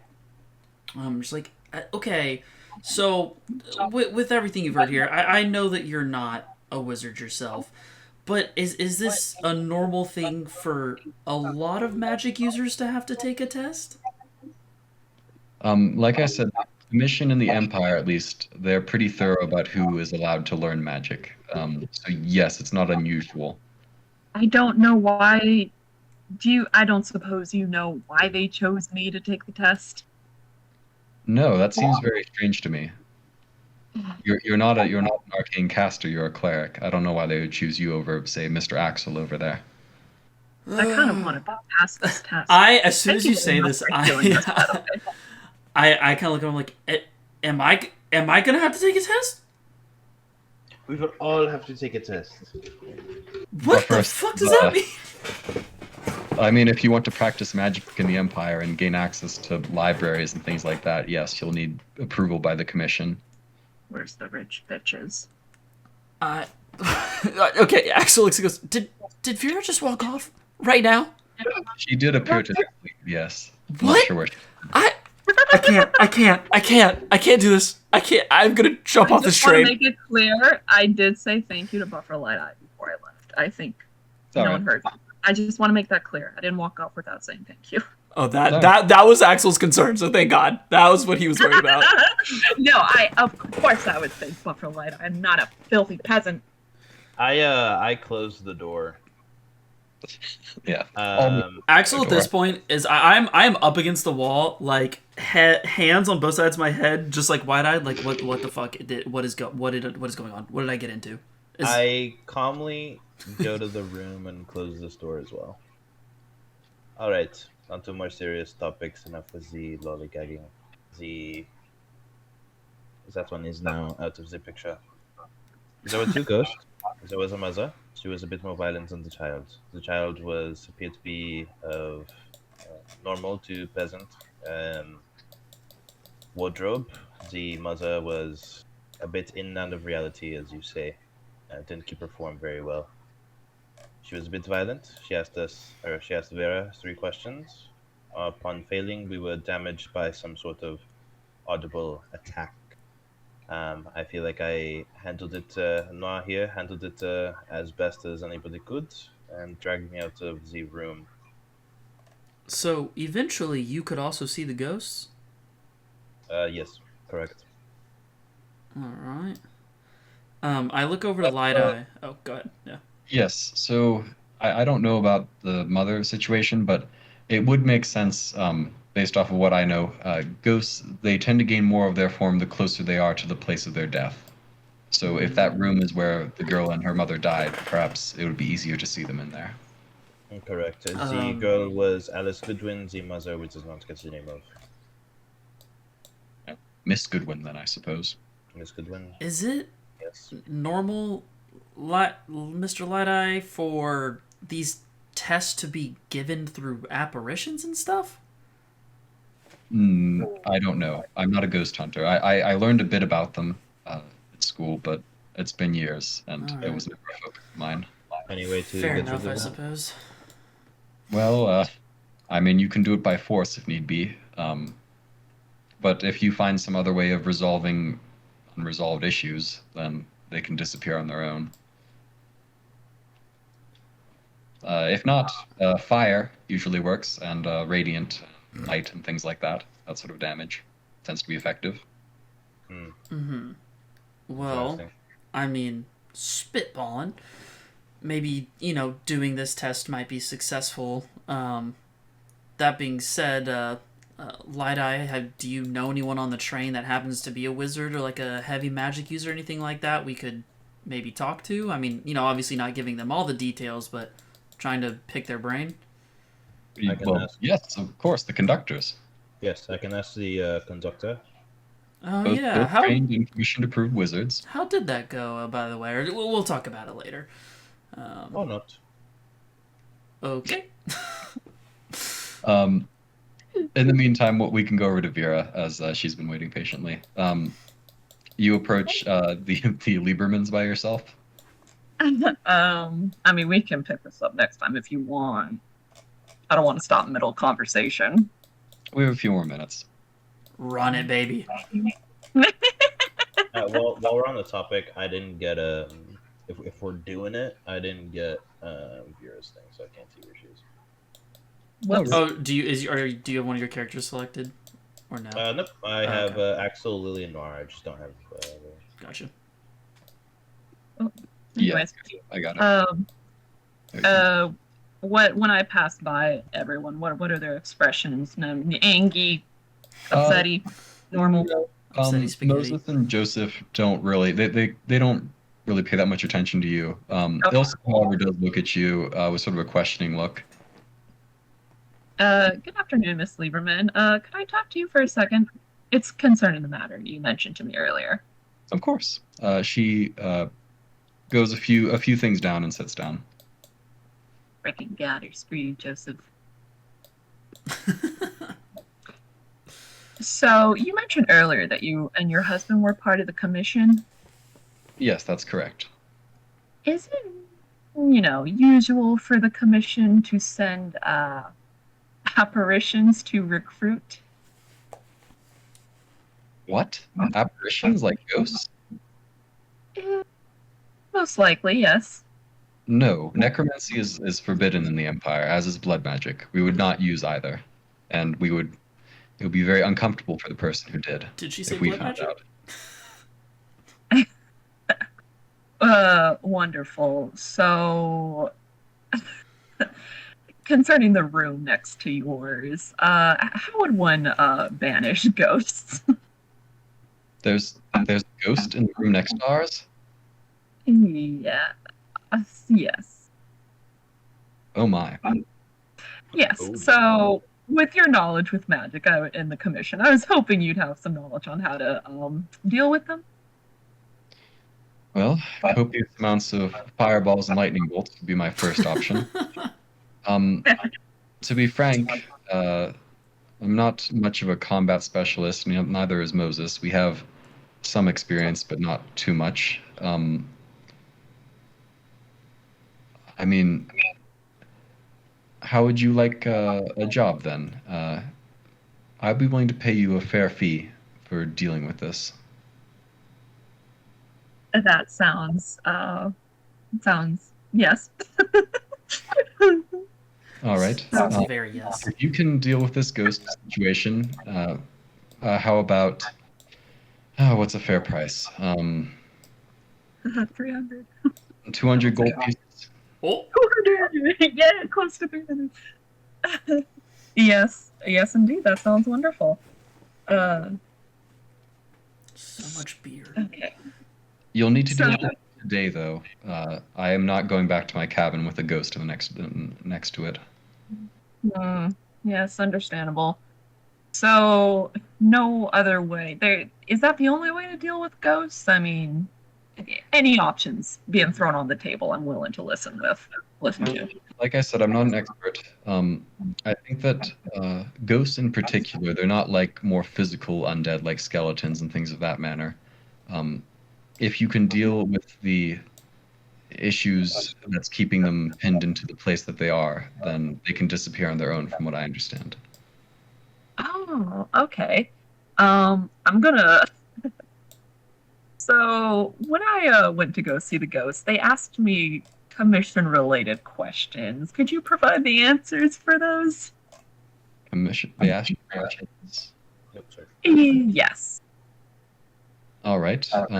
Sure. Hit me. What were they? Wonderful. I just repeat all 3 questions to her. This is dangerous. All right. Well, I know the answer to the first 2. I'm not entirely sure about the third. The first answer is cherry tree ash. The second answer is 7. I'm not really sure about the Anubix theocracy, though. I didn't do very well in my foreign nation classes. All right. That's extremely helpful. Well, thank you. That's all I needed. I will regroup with my companions, and we'll deal with this for you. Sure. We'll be staying in here and in the dining compartment. Let me know by the end of the day how things go. Absolutely. 200 gold. Appaloopy. All right. We can end the session. No, I want to keep playing.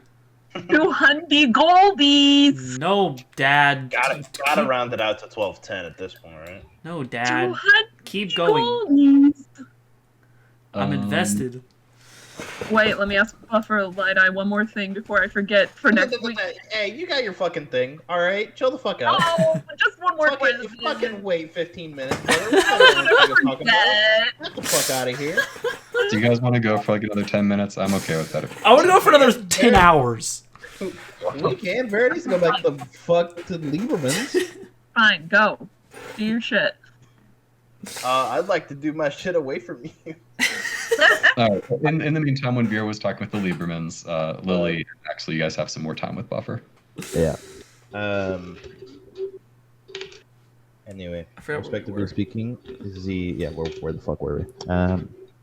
respectively speaking, the commission seems to be playing a part in these apparitions. I do not know why they matter so much. I imagine they are high-ranking officials in it, having a first-class seat in such a train. The commission is often made up of nobility. That tends to be who they keep the magic restricted to, for the most part. Very well. Did the clothing of the ghosts look noble to you? The girl, not so much. The mother, kind of. She was fairly attractive, in a sense. As fairly attractive as a ghost could be when she's screaming blood Yeah. coming out of your eyes and ears. Fair enough. Yeah. I've been defeated by these ghosts, and I swear that I do not take that lightly. Whether I need to defile the corpse or do anything, I will defeat these ghosts. I knew I liked Mark it. my words by that. I go Hell yeah. into find Vera, huh? I take a deep breath, and I open the door and see Vera there. Vera, Oh. dear, Oh shit! I thought you wanted me all the way back there. Well, you stayed there, so I just played it. All right? Okay, all right, fine. Here, It's fucking too. I played it. You're there. Played. I don't know. Whatever. Vera, my dear, how are you? Come on, Axel. And I have this this very Axel can roll an insight if he wants to. Yeah, sure. I was like, if you flipped your vibe this much, yes, he would probably try to figure out what the fuck's going on. Yeah, with a 16, it doesn't seem genuine. It seems off. Okay, yeah. Right. All right, very well, my dear. What a horrible adventure we had. Are y'all looking at Lily? Are y'all planning on walking away from Light Eye? Are we? No, I was going towards them. That's why I was coming back. Oh, okay. Of course. Axel, excuse me. Boop boop. Yay. Buffer steals the seat when everyone has vacated it. Very well. He has done enough. He deserves it. Just to reiterate, he does look quite tired now, and he's it looks like he's run a couple miles, and he's not a fit man. My dear, would you like me to get you some water? Oh, are you talking about Buffer? Yeah. He looks up at you and he looks like he's about to say no, and then he's like, if you don't mind, sure. All right. Maybe something a little stronger, he says, hopefully. Perfect. Well, I would need some help with that. I mean, yeah, I'll go get it. Water? Or I guess, wait. That's away. Well, no, I could just go straight to the fucking kitchen, you know what I'm saying? Oh, that's fair. I forgot the kitchen was over there. Yeah, actually, Axel probably would have just handled it this way. He's not going back to Alma. Oh, Lily didn't go with you. Are these doors just open? Right? I'll go with them. Alma would probably close this door, at least. Those doors would have been closed, but whatever, it's fine. Okay, I mean, I would knock on... If they were closed, I would knock on them to, get attention. I wouldn't just walk through. There's no response when you knock on them. Okay, I'll kind of push the door open slowly and go, excuse me? Did we ever get the chef's names? Oh, do I see that this door's closed? Yeah. Okay, I'll walk through then, I suppose. Fuck it, I'll pretend like I own this bitch. And I will knock on this door. There's it opens up with Aaron. He says, yes? Aaron, my dear, I very enjoyed the whiskey I had last night with you guys present. I was wondering if I could get some? Sure. Well, sure.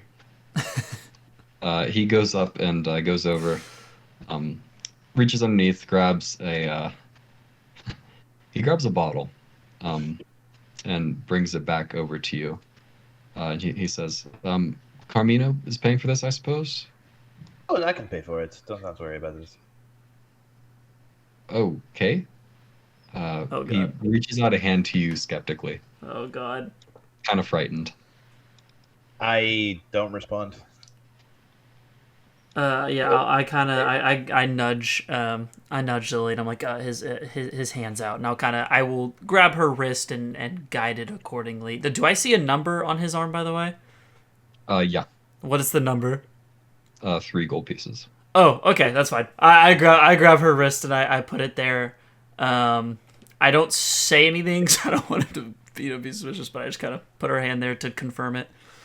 Oh, Miss Lily, it's 3 gold pieces. I hope that's all right. Oh, perfectly fine. Don't worry about it. All right. If you hit the accept button. I do. Okay. 3 gold leaves your inventory. All right. Let me know if you need anything else, or you can just ask Alma next time. I mean, that's what she's here for. Oh yeah, of course. We were closer. Didn't want to bother her. Did he hand us glasses? No, he handed her Okay. a bottle. I'm like, oh, do you mind if we get a couple glasses? Oh, of course. How many? He sits there kind of counting. 1, 2, 3, 4. 4 is fine. He grabs 4 glasses and hands them to you. Awesome, thank you. I'll be sure to bring these back when we're done. I'll go ahead He and nods. walk back. Boop. While we're walking Oh, back, close my dear Axel, I heard you say 4 glasses. Are you implying that I was going to share with more than just like that? I kind of laugh and I'm like, hey, listen, you don't have to. It's up to you, I suppose. I'm always listening, and I'm Is there not anything going in to. particular Vera would like to say to Buffer while the other 2 are gone? Yeah. First of all, thank you, Mr. Light-Eye, for helping us out. I'm very sorry you're so worn out from us. He lets out a sigh and he says, "No, I'm out of practice, and to be honest, I was never much of a frontline cleric. I was more of a office in a church sort of cleric. If you catch my drift." Yes, well, I want to ask, do you know anything about the Anubis theocracy? Well, yes, of course. I keep up to date on all the affairs of various nations. And Matter of do you know what school of magic is most commonly practiced there? No, helomancy. Obviously, of course. Of course. I mean, they're obsessed with their sun god over there, so heliomancy is their thing for sure. Wonderful. Well, I think I'm gonna go take that test a second time. What? If I get knocked out, honestly, if I get knocked out again, honestly, you can just leave me there for the night. I deserve it. All right. Does Vera walk off to the door?